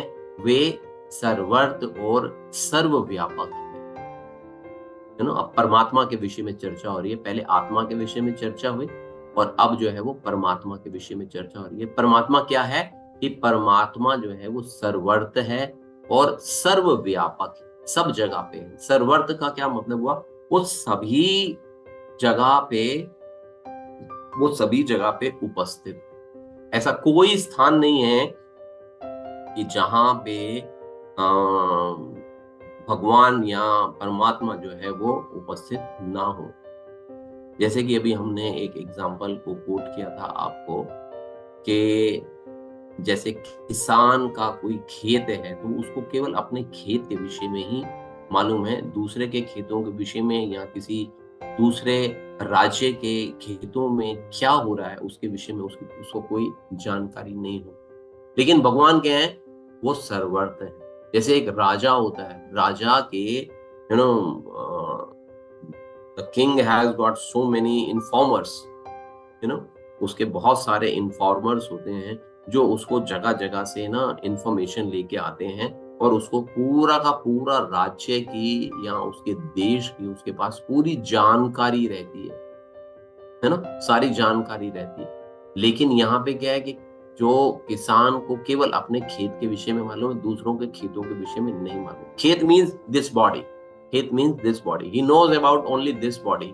किसान नोज अबाउट हिज दिस, और वी आर फार्मर, हम लोगों को सिर्फ अपने विषय में ही मालूम है, दूसरे के। लेकिन राजा जो है, बीइंग अ परमात्मा, ही नोज एवरीबॉडी। वो सर्वर्थ है, सब जगह पे है, सबके विषय में वो लोग जानते हैं, सर्वव्याप्त है, सब जगह पे उपस्थित। और क्या है? और उसकी क्या, और क्या गुण है? कि इंद्रियों के मूल स्रोत है, इंद्रियों के वो मूल स्रोत होते हुए भी वो इंद्रियों से रहित है। हमारी इंद्रियां जो है ना वो भौतिक इंद्रियां हैं, भगवान की इंद्रियां भौतिक नहीं होती। भगवान पूरा का पूरा चिन्मय है। चिन्मय इन द सेंस के God himself is a full body is consciousness, everything. वो पूरा का पूरा स्वरूप, आत्मा ही स्वरूप, इसको आप बोल सकते हो, चिन्मय है वो, लॉर्ड इज चिन्मय। और फिर क्या बताते हैं कि अनासक्त है भगवान। क्या है ये परमात्मा? क्या है? अनासक्त है, किसी भी चीज से आसक्त नहीं होता। वो समस्त गुणों के स्वामी है ना, रजोगुण, तमोगुण, सतोगुण, माया, इन सब के वो स्वामी है और समस्त जीवों के क्या है? पालन करता है। समस्त जीवों के पालन करता है। समस्त जीवों के बाहर तथा भीतर दोनों जगह पे स्थित है। बाहर भी स्थित है, बाहर अर्चा विग्रह के रूप में स्थित है और अंदर चैत्य गुरु के रूप में स्थित है। तो अंदर भी है और समस्त जीवों के बाहर भी स्थित है। सूक्ष्म है, वो दिखाई नहीं देते हैं, सूक्ष्म, बहुत ही जैसे स्थूल वस्तु हमारे को दिखाई देती है, सूक्ष्म वस्तु हमारे को दिखाई नहीं देती। सो हाउ इज परमात्मा? परमात्मा इज सेटल, तो वो सूक्ष्म हमारे को दिखाई नहीं, वो दूर है हमारे से, अपने अपने लोक में बैठे हुए हैं, वैकुंठ लोक में बैठे हुए हैं, अत्यंत दूर है, लेकिन वो उन सबों के निकट है। जब हम भगवान को भोग लगाते हैं, तो भगवान वहां पे उपस्थित हो जाते हैं। He is so near to us, he is just sitting with us. And जब हम देखें भगवान के नाम रूप गुण लीलाओं का जब हम सुनते हैं, तो भगवान, हमारे को लगता है कि भगवान तो वैकुंठ लोक में, वैकुंठ लोक तो बहुत दूर है। और जब हम भोग लगाते हैं, भगवान हमारे निकट हो जाते हैं। तो भगवान क्या है? वो सूक्ष्म है, दिखाई नहीं देते हैं, बहुत दूर हैं, लेकिन फिर भी निकट हैं, अविभाजित हैं, उनको कभी उनका विभाजन नहीं किया जा सकता। वो कौन है? वो हमारे पालन करता है, वो हमारे संहार करता है, वो हमारे सृजन करता है, जिसको कि हम लोग बोलते हैं, अलग अलग रूप में बोलते हैं ना, कि ब्रह्मा विष्णु महेश, कि वो एक पालन करता है, एक संहार करता है, एक सृजन करता है। तो ये बेसिकली हम भगवान यहाँ पे अविभाजित हैं, भगवान को विभाजित नहीं किया जा सकता। तो इसलिए वो कौन है? वे स्वयं ही पालन करता भी है, संहार करता भी है और सृजन करता है। फिर वो प्रकाश स्रोत है, हम सबके प्रकाश के स्रोत है। प्रकाश क्या करता है? प्रकाश अंधकार को दूर करता है। प्रकाश क्या करता है? हमारे अंदर में जो अज्ञानता है उसको दूर करता है। प्रकाश स्रोत, अंधकार से परे ज्ञान हमारे को प्रोवाइड करता है, या ज्ञान में हमारे को बनाता है। और ऐसा ज्ञान के लक्षण सबके हृदय में स्थित है। बेसिकली इन सब चीजों को ज्ञेय बोला गया है, या विषय बोला गया है, या उद्देश्य है। ये बेसिकली ज्ञान का ये उद्देश्य है। हर चीज का कोई उद्देश्य होता है, कि हम कोई भी काम करते हैं तो उसका उद्देश्य होता है, गोल होता है उसका कोई पाने का। तो यहाँ पे गोल बताया गया कि दो चीजों के विषय में हमारे को जानना चाहिए, आत्मा के विषय में जानना चाहिए और हमारे को परमात्मा के विषय में जानना चाहिए। अब नेक्स्ट टॉपिक आ जाता है, अर्जुन का प्रश्न है। 4 प्रश्न अर्जुन पूरे कर चुका हुआ है अपने। क्षेत्रज्ञ, ज्ञान और ज्ञेयम, ये 4 हो गए। अब वो पूछ रहा है कि प्रकृति और पुरुष, अब प्रकृति और पुरुष के विषय में जानना चाहते हैं। अब उसकी डिस्कशन होगी कि कृष्ण से अर्जुन पूछता है कि प्रकृति क्या है और पुरुष कौन है। भगवान बोलते हैं कि दोनों मेरी शाश्वत शक्तियां हैं, मेरी एनर्जीज हैं, दोनों की दोनों मेरी एनर्जी से, ये दोनों की दोनों चीजें जो है वो मेरी एनर्जी से आई, मेरी शक्ति से आई। तो अर्जुन को लगता है कि जो प्रकृति है वो तो भगवान की शक्ति हो सकती है, वो तो मैंने सुना है, सुना है लोगों से कि जो प्रकृति है वो भगवान की शक्ति है। पुरुष शक्ति कैसे हो सकता है, यू नो? तो पुरुष कैसे, किस प्रकार शक्ति हो सकता है? भगवान कहते हैं कि भौतिक जो प्रकृति है वो भौतिक स्वभाव में मेरी शक्ति है, भौतिक स्वभाव में मेरी शक्ति है, और जीव आत्माएं जो है वे भी मेरी शक्ति है। इसको हमने भगवत गीता 7.4 और 7.5 में हम इसको ऑलरेडी पढ़ चुके हुए हैं। तो जीव पुरुष भोगता है, फिर भी एक शक्ति है। तो यहाँ पे थोड़ा सा इसको डिटेलिंग में हम लोग जाएंगे कि प्रकृति 13.20 से 26 में हमारा जो है वो बेसिकली प्रकृति, पुरुष और उसका संयोजन, है ना, इसके विषय में चर्चा है। कृष्ण ने परमात्मा को क्षेत्रज्ञ रूप में वर्णित किया अभी हमारे को। अब वर्णन करेंगे कि किस प्रकार जीव जो क्षेत्रज्ञ है वो माया के संपर्क में आ जाता है। हम किस प्रकार जो है माया के संपर्क में आते हैं, यहाँ पे इस चीज को वर्णित किया गया। 20वें श्लोक के अंदर में भगवान कहते हैं कि प्रकृति तथा जीवों को अनादि समझना चाहिए। प्रकृति को भी और जीवों को भी अनादि समझना चाहिए। उनके विकार तथा गुण प्रकृति जन्य, दोनों के विकार और गुण जो है वो प्रकृति जन्य। यहाँ पे क्या बता रहे हैं कि प्रकृति और पुरुष जो है वो दोनों शाश्वत हैं, नित्य हैं, अर्थात वे सृष्टि के पहले से ही इस जगत के अंदर में विद्यमान है। यहाँ है ये भौतिक जगत और जीव परमेश्वर की शक्ति से, किंतु इन दोनों में जीव जो है वो श्रेष्ठ। इन दोनों की अगर हम बात करेंगे तो इसमें जीव जो है वो श्रेष्ठ होता है। शरीर जो है हमारा ये basically this is the place of activities, और ये प्रकृति से निर्मित होता है हमारा, यू नो, नेचर से निर्मित होता है। शरीर के अंदर जो यू नो भोग करने वाला पुरुष है या जीव है या आत्मा है, बेसिकली हमारे सबके भीतर में जीव आत्मा है, वो बेसिकली क्या करने का प्रयास करता है? वो भोग करने का प्रयास करता है।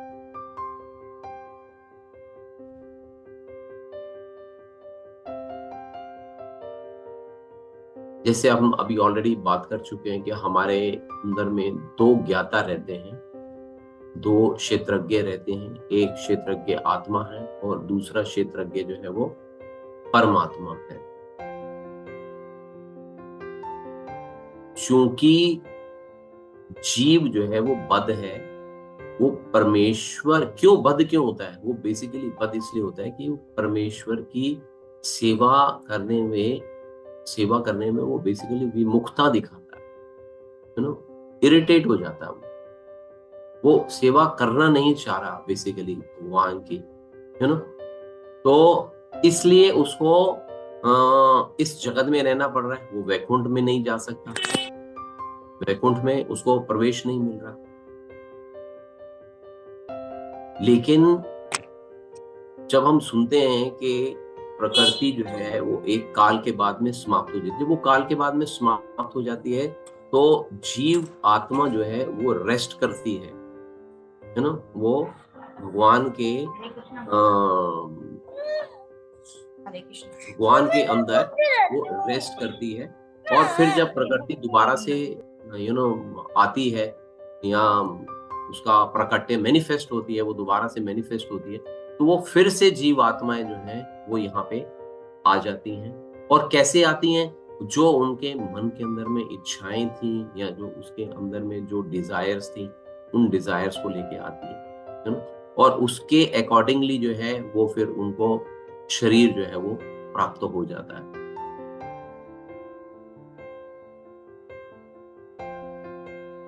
और फिर 21 में बोलते हैं, प्रकृति समस्त भौतिक कारणों के कार्यों, परिणाम के हेतु कही जाती है, और जीव जिसको कि पुरुष बोलते हैं, जीव इस संसार में विविध सुख दुख का कारण जो है वो कहा जाता है। अब यहाँ पे प्रकृति और जीव की क्या भूमिका है? जीव को एक पर्टिकुलर शरीर या योनि क्यों और किस प्रकार जो है वो मिलती है? जीवों में शरीर और इंद्रियों की विभिन्न अभिव्यक्तियां जो होती हैं वो प्रकृति के कारण होती है। बेसिकली वो प्रकृति के कारण है। जीव में विभिन्न इंद्रियां सुख, ये योनियां जो 84 लाख योनि होती हैं, ये जीव को उसकी इच्छा अनुसार मिलती है, जिससे वह विभिन्न प्रकार के सुख या दुख जो है वो भोगता है। बेसिकली जीव जो है ना वो प्रकृति पर अपना प्रभुत्व जताने के लिए इस भौतिक जगत के अंदर में आता है, क्योंकि उसको वैकुंठ लोक में ऐसी कोई फैसिलिटी अवेलेबल ही नहीं है। भगवान के आध्यात्मिक जगत के अंदर में इस प्रकार की कोई फैसिलिटी नहीं है, इस प्रकार की कोई मेंटालिटी ही नहीं है, क्योंकि वैकुंठ लोक जो है वो शुद्ध है। और यहाँ पे आके वो क्या करता है, शरीर में आता है, और शरीर क्या है? शरीर इंद्रियों का कार्य है। और इंद्रियां क्या करती हैं? इंद्रियां इच्छाओं की पूर्ति का साधन है बेसिकली। और जीव जो है इच्छाओं और कर्मों के अनुसार जो प्रकृति है उससे वो उसको अलग अलग स्थानों पे भेजती है ना। उसकी जैसी इच्छा रहती है उसके हिसाब से प्रकृति जो है उसको अलग अलग स्थानों पे भेजती है, या एक पर्टिकुलर टाइप का उसको शरीर प्राप्त होता है, एक पर्टिकुलर टाइप का शरीर प्राप्त होता है उसको, और उसको उस शरीर में या उस पदार्थ में होने के कारण प्रकृति के जो नियम हैं, जो रूल्स रेगुलेशंस हैं प्रकृति के, उसके नियम अनुसार उसको कार्य करना पड़ता है जीव को, क्योंकि जीव बद्ध है। प्रकृति के अपने रूल्स एंड रेगुलेशंस हैं, उन रूल्स रेगुलेशंस के अकॉर्डिंगली जो है जीव की जो भी इच्छा हो, अगर उसने लेट्स से के मान लो कि उसने कुत्ते का शरीर किसी को प्राप्त होता है, कुत्ते का शरीर उसको प्राप्त होता है, तो उसको ही इज बाउंड, वो बाध्य है कुत्ते की तरह आचरण करने के लिए, कुत्ते को एक कैरेक्टरिस्टिक दी गई है, वो उसी के अनुसार कुत्ता बोल नहीं पाएगा, कुत्ता भौंकेगा, because this is his nature, तो एक पर्टिकुलर प्रवृत्ति जो है नेचर के अंदर, नेचर में नियम है कि ये जीव इस तरह से बिहेव करेगा, ये जीव जो है वो इस प्रकार से बिहेव करेगा, ये जीव जो है वो इस प्रकार से जो है वो बिहेव करेगा। ऐसे किसी को अगर सुअर का शरीर अगर प्राप्त हो जाता है तो वो क्या करेगा? वो मल खाएगा, सुअर क्या करेगा? वो एक मल खाएगा, क्योंकि उसको उसके अंदर में आनंद मिलता है, क्योंकि उसकी प्रवृत्ति है, वो नेचर के रूल्स एंड रेगुलेशंस में आता है कि ये जीव जो है वो इस प्रकार से बिहेव जो है वो करेगा। ऐसे किसी को अगर देवता का स्वरूप प्राप्त हो जाता है, देवता का रूप प्राप्त हो जाता है, तो वो अकॉर्डिंगली बिहेव करेगा। किसी को मनुष्य का शरीर प्राप्त हो जाता है तो वो मनुष्य के अकॉर्डिंगली बिहेव करेगा, है ना। तो मनुष्य में और दूसरे जीवों में क्या डिफरेंस क्या होता है? बेसिकली विवेक बुद्धि का अंतर होता है। मनुष्य के अंदर में विवेक है, जो पशुओं में या अन्य जीवों में वो विवेक नहीं होता। विवेक मिले तो to discriminate right and wrong, ये हमारे अंदर में गुण होता है, ये दूसरे जीवों के अंदर में ये गुण नहीं होता। तो यही बेसिकली प्रकृति का जो है नियम है। अब ये नियम होते हुए भी परमेश्वर जो है वो जीव पर इतना कृपालु है कि वह सदा जीव के साथ रहता है, और सभी परिस्थितियों में परमात्मा जो है परमात्मा स्वरूप में जीव के साथ में समय सदैव विद्यमान रहता है। ऐसा नहीं है कि वो केवल मनुष्यों में ही है विद्यमान, नहीं, वो जितने भी 84 लाख योनियां हैं, सब 84 लाख योनियों में ओमनी प्रेजेंट है। मीन्स वो सर्वर्थ है सभी के साथ में, सभी जीवों के साथ में, पूरे के पूरे 84 लाख योनियां हैं। 84 लाख योनियों में आप सोचो कि करोड़ों अरबों प्रकार के जीव हैं, जिसमें जलचर हैं, पशु पक्षी हैं, और बहुत प्रकार के हैं, मनुष्य हैं, 4 लाख प्रकार के तो मनुष्य हैं। तो सबके अंदर में भगवान जो है वो परमात्मा स्वरूप जो है वो स्थित है। वो इतने कृपालु हैं कि वो सबके जीव सबके अंदर अंदर स्थित रहते हैं। वो किस लिए स्थित रहते हैं? क्योंकि वो एज अ चैत्य गुरु बनकर जीव को जो है वो गाइडेंस करते रहते हैं, गाइड करते रहते हैं। तो अब अर्जुन पूछता है कि तो फिर वास्तविक पुरुष कौन है? आप बोल रहे हो कि आप पुरुष हो, मैं बोल रहा हूं मैं पुरुष हूं, तो हमारे में वास्तविकता में पुरुष कौन है? तो भगवान कहते हैं कि सर्वोच्च वास्तविक पुरुष, परम स्वामी, दिव्य भोक्ता, जो साक्षी तथा अनुमति देने वाले के रूप में विद्यमान है, वह परमात्मा है। भगवान बताते हैं कि सर्वोच्च है, जीव जो है वो सर्वोच्च नहीं है, परमात्मा सर्वोच्च है। जीव जो है परम नहीं है, जीव जो है वो परम नहीं है, जबकि भगवान जो है वो परम है, दिव्य है। भोक्ता जो है वो भगवान जो है परमात्मा रूप में दिव्य भोक्ता है, जीव जो है वो दिव्य नहीं है। और भगवान जो है साक्षी रूप में रहते हैं, साक्षी इन द सेंस कि जीव जो भी कार्य करता है वो उसके साक्षी रहते हैं। कई दफा हमारे को लगता है कि मैं कोई भी गलत कार्य कर रहा हूं, मुझे कोई नहीं देख रहा, मुझे कोई नहीं देख रहा, लेकिन ये हमारी गलतफहमी होती है। तो भगवान हमारे हृदय के अंदर में परमात्मा स्वरूप में बैठे हर कार्य के लिए, हर एक्टिविटी के लिए साक्षी होते हैं। जैसे हमने सेकंड चैप्टर में पढ़ा था ना, 2 पक्षियों की स्टोरी आती है, एक भोक्ता होता है और एक साक्षी होता है। तो यहाँ पे साक्षी स्वरूप जो है भगवान हमारे साथ में परमात्मा स्वरूप में रहते हैं। और क्या बताते हैं कि भगवान अनुमति देने वाले हैं। जो भी कार्य करते हैं हम भगवान उसके लिए अनुमति देते हैं, whether it is a right kind of work और रॉन्ग काइंड ऑफ वर्क। तो अगर राइट काइंड ऑफ वर्क है तो ओके हो जाता है, अगर रॉन्ग काइंड ऑफ वर्क है तो हमारे अंदर में जो चैत्य गुरु बैठा हुआ है वो हमारे को गाइड करता है कि दिस इज द रॉन्ग। उसके बाद में सिंस द जीवा इज इंडिपेंडेंट, स्वतंत्र है अपने निर्णय लेने के लिए, तो वो चाहे वो उसको अंदर से चैत्य गुरु अनुभूति देते हैं कि ये गलत है, but still he wants to do a wrong act, he can do, he has the right to whatever way he wants to drive himself, वो accordingly ड्राइव कर सकता है अपने आप। अर्जुन अब बोल रहा है कि क्या थोड़ा सा ही जटिल नहीं हो रहा ये सारी चीजें समझने के पॉइंट ऑफ व्यू से?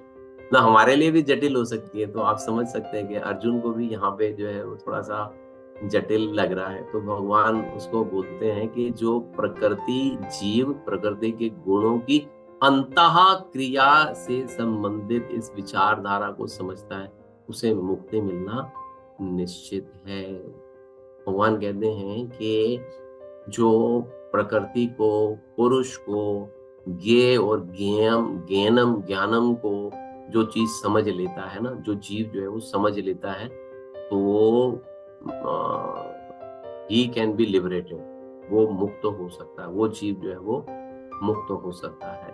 तो इसके गुणों की अंतः क्रिया को समझना होगा बेसिकली, कि इसको डीप डाउन जाना होगा, इसको अंडरस्टैंड करने के पॉइंट ऑफ व्यू से। लेकिन अगर हमारे को समझ में आ जाती है, या जिस जीव को भी ये चीजें जो है वो समझ में आ जाती हैं, जीव और प्रकृति और पुरुष का क्या संबंध है, क्षेत्र क्षेत्रज्ञ का क्या संबंध है, ज्ञान ज्ञेयम क्या है, ये सारी बातें जिस जीव को, जीव आत्मा को ये सारी चीजें संबंध समझ में आ जाती हैं, तो वो अंडरस्टैंड करता है और वो भगवान की शरण ग्रहण करता है, वो लिबरेटेड हो जाता है, उसको मुक्ति मिलना निश्चित है। अर्जुन कहता है ठीक है, आप जो बता रहे हो बहुत अच्छी बात है, लेकिन कोई दूसरा रास्ता भी है क्या? कोई अन्य रास्ता भी है? ये थोड़ा सा मेरे को थोड़ा सा डिफिकल्ट सा लग रहा है। कोई सिंपल वे कुछ हमारे को कुछ बता दो आप, कोई अगर कोई सिंपल वे भी होए तो फिर भगवान अर्जुन को बता दें कि तुम्हें पहले भी बता चुका हूँ अर्जुन, तुम्हारे को सिंपल वे आउट जो है वो मैं आपको पहले भी बता चुका हूँ। पहले क्या बता चुका हूँ? मैं आपको बता चुका हूँ 25th में भगवान कहते हैं कुछ लोग परमात्मा को ध्यान के द्वारा अपने भीतर देखते हैं, तो कुछ लोग ज्ञान के अनुशीलन द्वारा, और कुछ ऐसे हैं जो निष्काम कर्म योग द्वारा देखते हैं। और फिर 26 में भगवान बोलते हैं ऐसे भी लोग हैं जो यद्यपि आध्यात्मिक ज्ञान से अवगत नहीं होते, पर अन्यों से परम पुरुष के विषय में सुनकर उनकी पूजा करने लगते हैं। श्रवण करके मीन्स सुनकर मीन्स श्रवण करके उनकी पूजा करने लगते हैं। ये लोग भी प्रामाणिक पुरुषों से श्रवण करने की मनोवृत्ति होने के कारण जन्म मृत्यु के पथ को पार कर जाते हैं। तो ये ऑल्टरनेट जो है वो भगवान अर्जुन को बताया 25th और 26 श्लोक के अंदर में।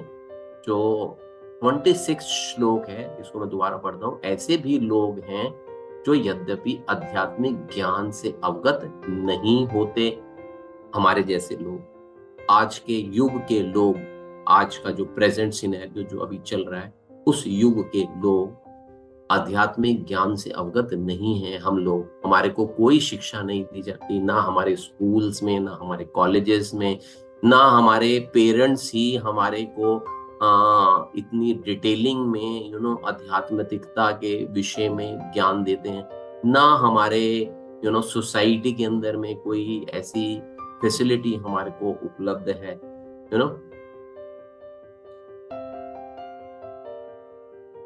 तो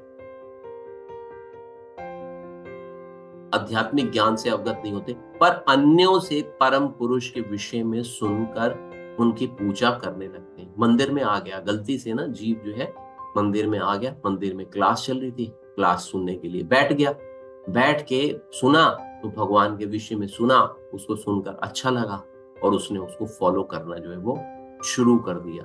तो ऐसे लोग भी प्रामाणिक पुरुषों से श्रवण करने की मनोवृत्ति होने के कारण जन्म मृत्यु के पथ को पार कर जाते हैं। तो ऐसे लोग भी जो हैं जो प्रामाणिक स्रोतों से भगवान के विषय में सुनते हैं, वे भी इस जन्म मृत्यु के चक्रव्यूह से जो वो बाहर आ जाते हैं। तो इसके लिए श्रील प्रभुपाद अपने तात्पर्य में बोलते हैं इस 26 श्लोक में कि यह श्लोक आधुनिक समाज पर विशेष रूप से लागू होता है, क्योंकि आधुनिक समाज में आध्यात्मिक विषयों की शिक्षा नहीं दी जाती।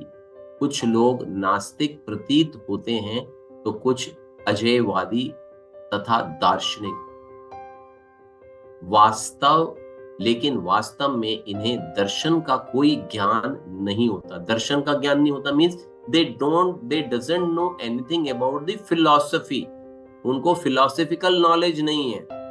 जहां तक सामान्य व्यक्ति की बात है, यदि वह पुण्य आत्मा है तो वह श्रवण द्वारा प्रगति कर सकता है। उसमें कंडीशन है, प्रभुपाद बता रहे हैं कि केवल उसी को इंटरेस्ट आएगा इसको श्रवण करने में जो पुण्य आत्मा है। जो नास्तिक है, जो पापमय आत्मा है, उसका वो ऐसे ऐसे लोग कांटेक्ट में नहीं आएंगे। यह श्रवण विधि, श्रवण मीन सुनना, प्रामाणिक स्रोत से सुनना, श्रवण विधि अत्यंत महत्वपूर्ण है। क्यों महत्वपूर्ण है? विशेषतया चैतन्य महाप्रभु के अनुसार यदि वह हरे कृष्ण कृष्ण कृष्ण हरे हरे, हरे राम राम राम हरे हरे दिव्य ध्वनि को सुने, तो हमारे को क्या करना है? और जो अध्यात्म में आने वाला है, जो अध्यात्म के साथ में जुड़ रहा है, जैसे कि हम लोग हैं, नए नए हैं, कुछ नए भक्त हैं, वो नए भक्त कैसे प्रगति कर सकते हैं? इस हरे कृष्ण महामंत्र को अपनाकर अपनी लाइफ के अंदर में तब वह प्रगति कर सकते हैं। अब यहां तक भगवान ने अर्जुन को पुरुष और प्रकृति और क्षेत्र और क्षेत्रज्ञ, ज्ञान और ज्ञेयम के विषय में चर्चा जो थी वो यहाँ पे 26 श्लोक तक कंप्लीट कर दी।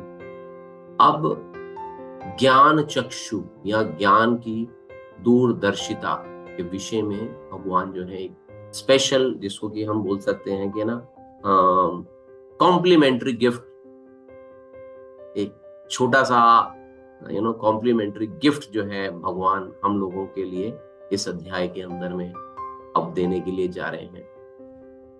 अब अर्जुन पूछता है कि जिनके पास यह ज्ञान है वह दुनिया को कैसे देखता है। अब बेसिकली ये सारे के सारे गुण हैं जो हमने, आपको ध्यान होगा हमने सेकंड चैप्टर के जब वो अर्जुन पूछता है कि जो भक्त होता है वो कैसे बैठता है, कैसे चलता है, कैसे बोलता है, तो भगवान उसके विषय में उसको वहां पे डिटेलिंग में बताते हैं। तो ऐसे ही यहाँ पे अर्जुन अब पूछ रहा है कि जिसके पास में ज्ञान है वह दुनिया को किस प्रकार से देखता है, उसका पॉइंट ऑफ व्यू कैसा रहता है, देखने का पॉइंट ऑफ व्यू, लोगों को कैसे देखता है, उसका आचरण कैसा होता है, उसका व्यवहार किस प्रकार का होता है, कैसे डिफरेंशिएट करेंगे एक नॉर्मल व्यक्ति में और इस प्रकार के व्यक्ति में जिसने ज्ञान प्राप्त कर लिया। फॉर एग्जाम्पल, जैसे सबसे पहला ही अभी हमने ज्ञान के अंग देखे, उसमें सबसे पहला अंग था विनम्रता, सहिष्णुता।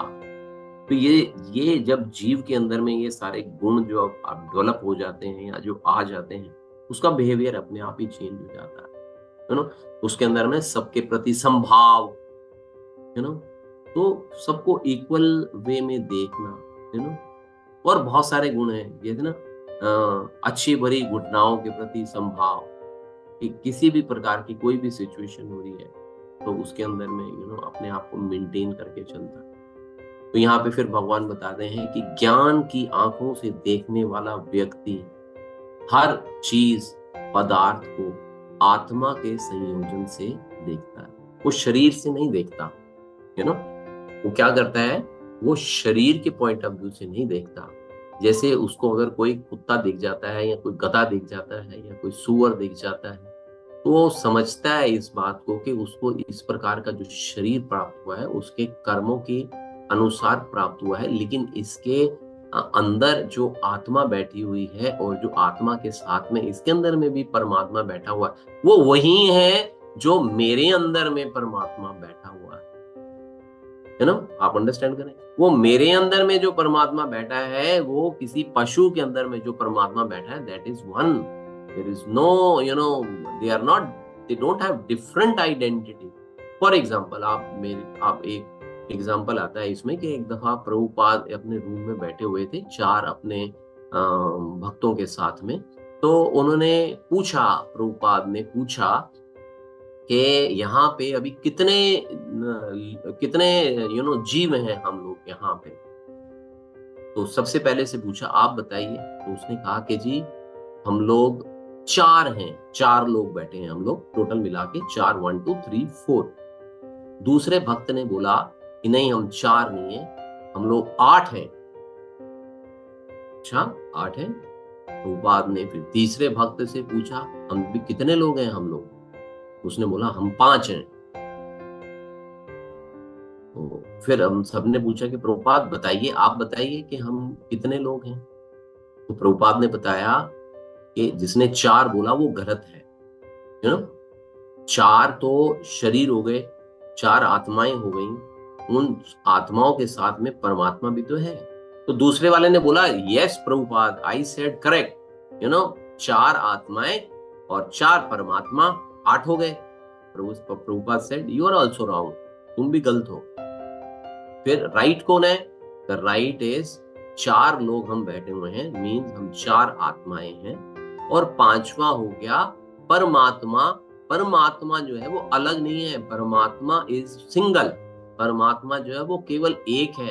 तो 5 हो गए हम लोग यहाँ पे, 4 आत्माएं और एक परमात्मा हो गई, तो हम 5 लोग हो गए। तो ऐसे ही जो ज्ञान की आंखों से जो व्यक्ति देखता है वो हर चीज को वो आत्मा के स्तर पे जीवों को दिखता है, वो शरीर के स्तर पे नहीं दिखता। फिर नेक्स्ट क्या आ जाता है कि सभी संसारिक अभिव्यक्तियां परमात्मा, आत्मा और प्रकृति के संयोजन से उत्पन्न होती हैं। जो जिसको ज्ञान आ गया हुआ है, जिसको ज्ञान की प्राप्ति हो चुकी हुई है, वो हर चीज अंडरस्टैंड करता है कि ये प्रकृति से उत्पन्न हुई है।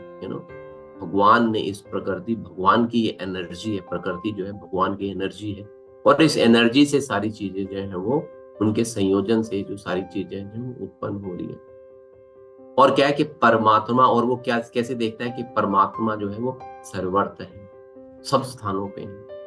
जैसे कि हिरण्यकश्यपु को, हिरण्यकश्यपु ने जब प्रहलाद महाराज से पूछा, छोटे से प्रहलाद से पूछा कि क्या भगवान इस खंबे में है, वो बोलता है कि हाँ जी, इस खंबे के अंदर में भी है। तो परमात्मा जो है वो सर्वत्र है, सभी में समान रूप से स्थित है। ऐसा नहीं है कि आप में, आपके अंदर में उनका डिफरेंट साइज है और मेरे अंदर में उनका डिफरेंट साइज है, या किसी सन्यासी के अंदर में उनका डिफरेंट साइज है। वो परमात्मा सर्वत्र है और सबके अंदर में समान रूप से जो है वो स्थित है। फिर कहते हैं कि जो देखता है कि आत्मा और परमात्मा जो अविनाशी है, ना तो आत्मा का कोई विनाश किया जा सकता है, खैर परमात्मा का भी कभी नहीं किया जा सकता, आत्मा का नहीं हो सकता तो परमात्मा का तो क्वेश्चन ही अराइज नहीं होता। तो आत्मा और परमात्मा जो है वो दोनों अविनाशी है ना। प्रकृति करता है, बेसिकली प्रकृति जो है, नेचर जो है वो करता है, जो देखता है कि, और जो देखता है कि आत्मा अकर्ता है, आत्मा कुछ में नहीं करता। Actually, Atma is free from all the things. Atma doesn't do anything. The way, the Lord doesn't do anything, the same way Atma doesn't do anything. Atma कुछ भी नहीं करता, शरीर करता है। जो कुछ भी करता है वो शरीर करता है, आत्मा नहीं करता।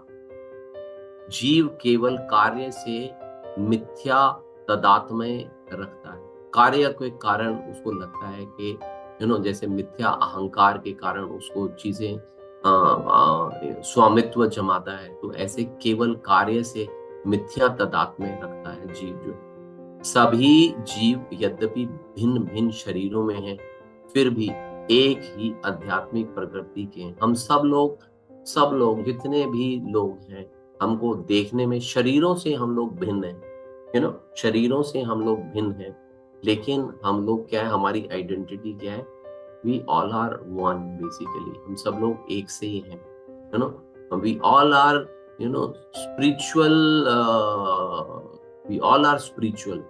हम सभी लोग जो हैं वो आध्यात्मिक हैं। हम लोग atma is always a spiritual identity. Atma is never never never ever material identity. Atma is always a spiritual identity.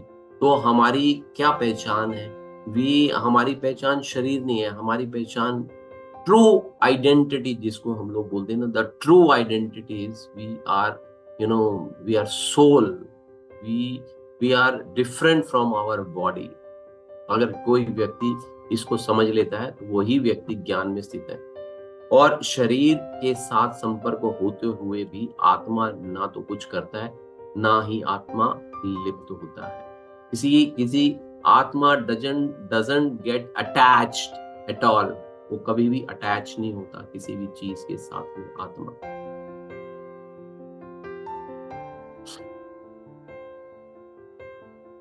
ऐसा कैसे है कि आत्मा पदार्थ के साथ कभी मिश्रित नहीं होता? ऐसा कैसे है? ये पदार्थ मीन्स बॉडी, पदार्थ मीन्स दिस बॉडी, इस बॉडी के साथ में आत्मा कभी लिंकिंग नहीं होता। ऐसा कैसे है? क्योंकि हम तो अपनी आइडेंटिटी बीइंग जीवा, हम तो अपनी आइडेंटिटी बॉडी से करते हैं। हम तो अपनी आइडेंटिटी, हम में से जितने भी बैठे हैं, हम में से कोई भी व्यक्ति ऐसा नहीं है जो अपनी आइडेंटिटी जो है वो आपसे पूछे आप कौन हो, आप कभी अपना नाम ही बताते हो कि हाँ जी मैं फला फला हूँ, या मैं मिस्टर एक्स हूँ, मैं I am a engineer, I am a philosopher, I am this, I am that. This is the way of we introduce ourselves. We never say, hey, I am a soul, I have got this body and this bodies name is this. हम ऐसा करके कभी भी अपने आप को introduce नहीं करते, ना तो हम ऐसा करके इंट्रोड्यूस करते हैं, ना हमारा ऐसा कोई माइंडसेट होता है, ना ही हमारा कोई माइंडसेट होता है, because we always identify ourselves as a body, as a शरीर। हम लोग हमेशा ही ऐसे अपने आप को आइडेंटिफाई करते हैं। तो बेसिक चीज ये है कि बार बार बार बार बार बार इस चीज की रिपीटेशन हो रही है कि मैं शरीर नहीं हूं, मैं आत्मा हूं। जो भगवान ने सेकंड चैप्टर से मैं शरीर नहीं हूं, मैं आत्मा को पकड़ा है, वो भगवान छोड़ ही नहीं रहे हैं। तो क्यों बार बार ऐसा करते चले जा रहे हैं? कितनी बारी हम सुनेंगे कि हम शरीर नहीं आत्मा है? आपने कितनी दफा सुन लिया? क्या अपने आप को कोई चेंज कर पाए हो? नाउ द क्वेश्चन इज, इतना बारी सुनने के बाद में भी क्या आप अपने आप को इस बात के लिए रियलाइज कर पाए हो कि जी आप शरीर हो, शरीर नहीं हो, आप आत्मा हो? इसलिए भगवान बार बार हमारे को ये खड़काते रहते हैं, throughout the Bhagavad Gita, you are not this body, you are a soul, you are a soul. तो भगवान कह रहे हैं कि जिस प्रकार आकाश अपने सूक्ष्म प्रकृति के कारण किसी में लिप्त नहीं होता, यद्यपि वे सर्वव्यापी है। आकाश की यहाँ पे भगवान जो है वो उदाहरण, आकाश के उदाहरण द्वारा हमारे को बता रहे हैं कि जिस प्रकार आकाश अपनी सूक्ष्म प्रकृति के कारण किसी में भी लिप्त नहीं होता, है ना। आकाश कभी भी किसी में लिप्त नहीं होता, आकाश इंडिपेंडेंट रहता है। हवा है, हवा से लिप्त नहीं होता, डार्कनेस से वो लिप्त नहीं होता, सूर्य की रोशनी में वो लिप्त नहीं होता।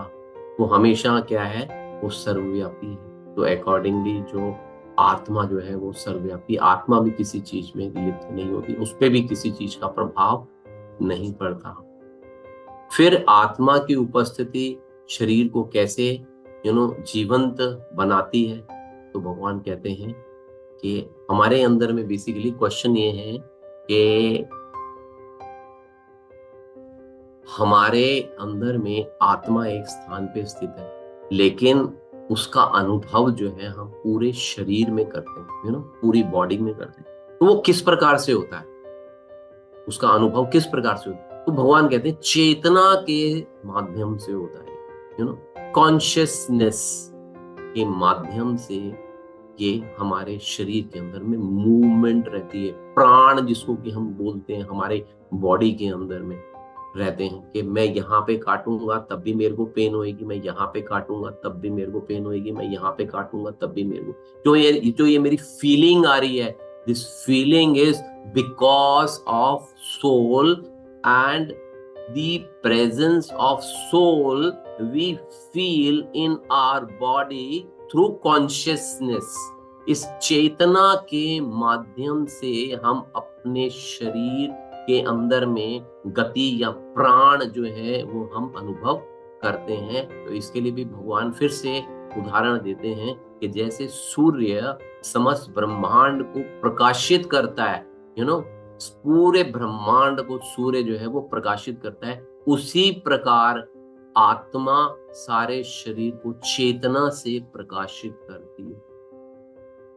उसी प्रकार आत्मा इस शरीर के अंदर में चेतना के रूप में रहकर उसको प्रकाशित करती है। फिर श्रुति फल है ये, अब हमारा लास्ट श्लोक है श्रुति फल। भगवान कहते हैं कि जो लोग ज्ञान के चक्षुओं से शरीर तथा शरीर के ज्ञाता के अंतर को देखते हैं। देखिए फिर से भगवान वही वाली बात बोल रहे हैं कि जो लोग ज्ञान के चक्षुओं से, ज्ञान अभी बताया, ज्ञान के 20 अंग बताए, भगवान ने बोला वो ज्ञान है, उसके अतिरिक्त आपकी कोई भी विचारधारा हो जी, वो सब अज्ञान है। भगवान कह रहे हैं कि जो लोग ज्ञान के चक्षुओं से शरीर तथा शरीर के ज्ञाता, शरीर का ज्ञाता कौन है? परमात्मा, ज्ञाता के अंतर को देखता है, वह भव बंधन से मुक्ति की विधि को भी जानता है, उन्हें परम लक्ष्य प्राप्त होगा। इसने ज्ञान के ये 20 अंग अपने अंदर में इम्बाइब कर लिए, अपने अंदर में समा लिए, इनको अपना लिया, इनके अनुसार आचरण करना प्रारंभ कर दिया, भगवान को समझना प्रारंभ कर दिया। वो जो ये जानता है उन्हें परम लक्ष्य क्या है? कृष्ण प्राप्ति, कृष्ण लोक के अंदर में भगवान के चरण कमलों में स्थान मिलना।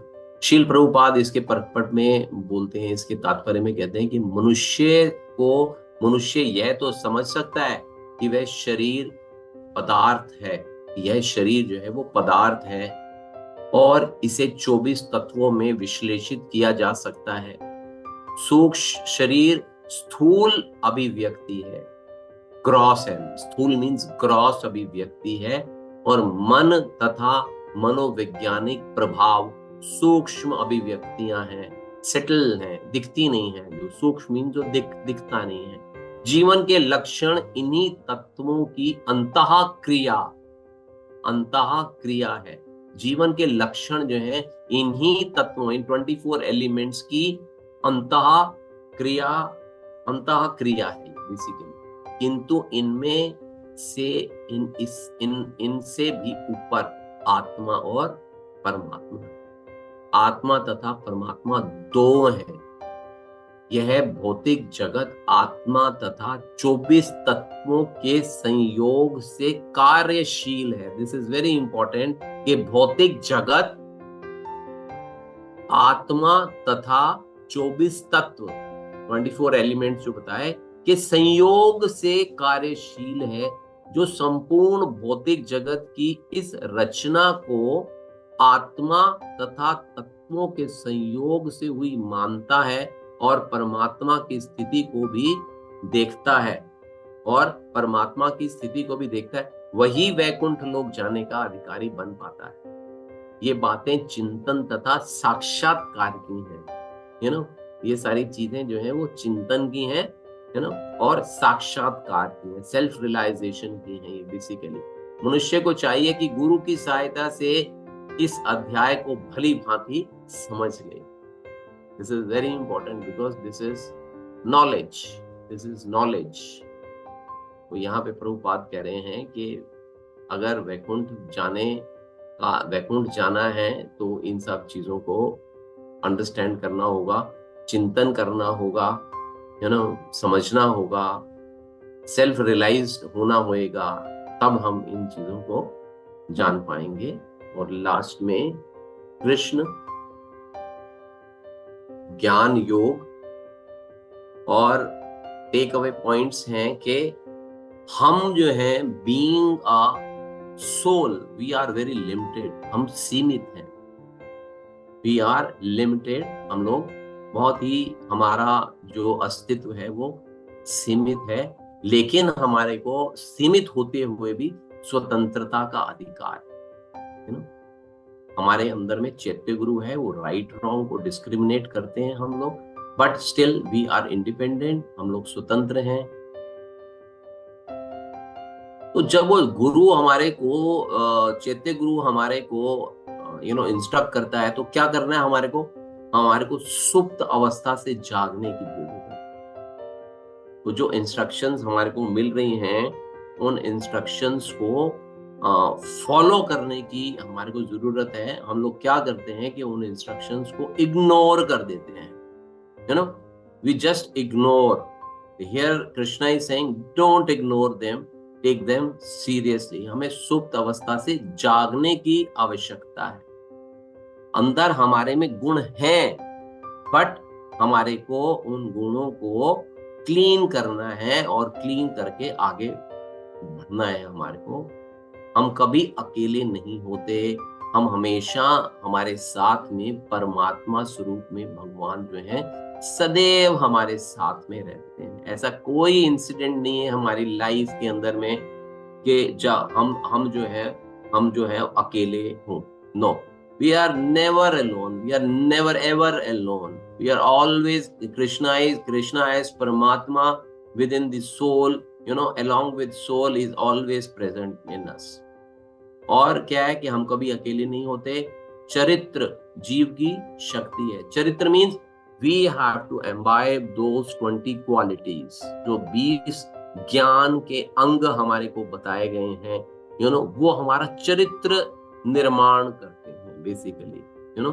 ये जो 20 अंग, 20 इंस्ट्रक्शंस या 20 पॉइंट जो बताए गए हैं, अगर हम इन 20 पॉइंट को अपने जीवन में लागू करते हैं तो एक चरित्र जो है हमारे अंदर एक चरित्र जो है हमारा डेवलप हो जाता है। तो इस चैप्टर के जो इम्पोर्टेंट श्लोक हैं वो 326 एंड 35 है। तो अकॉर्डिंगली ये चैप्टर जो है वो कंप्लीट होता है।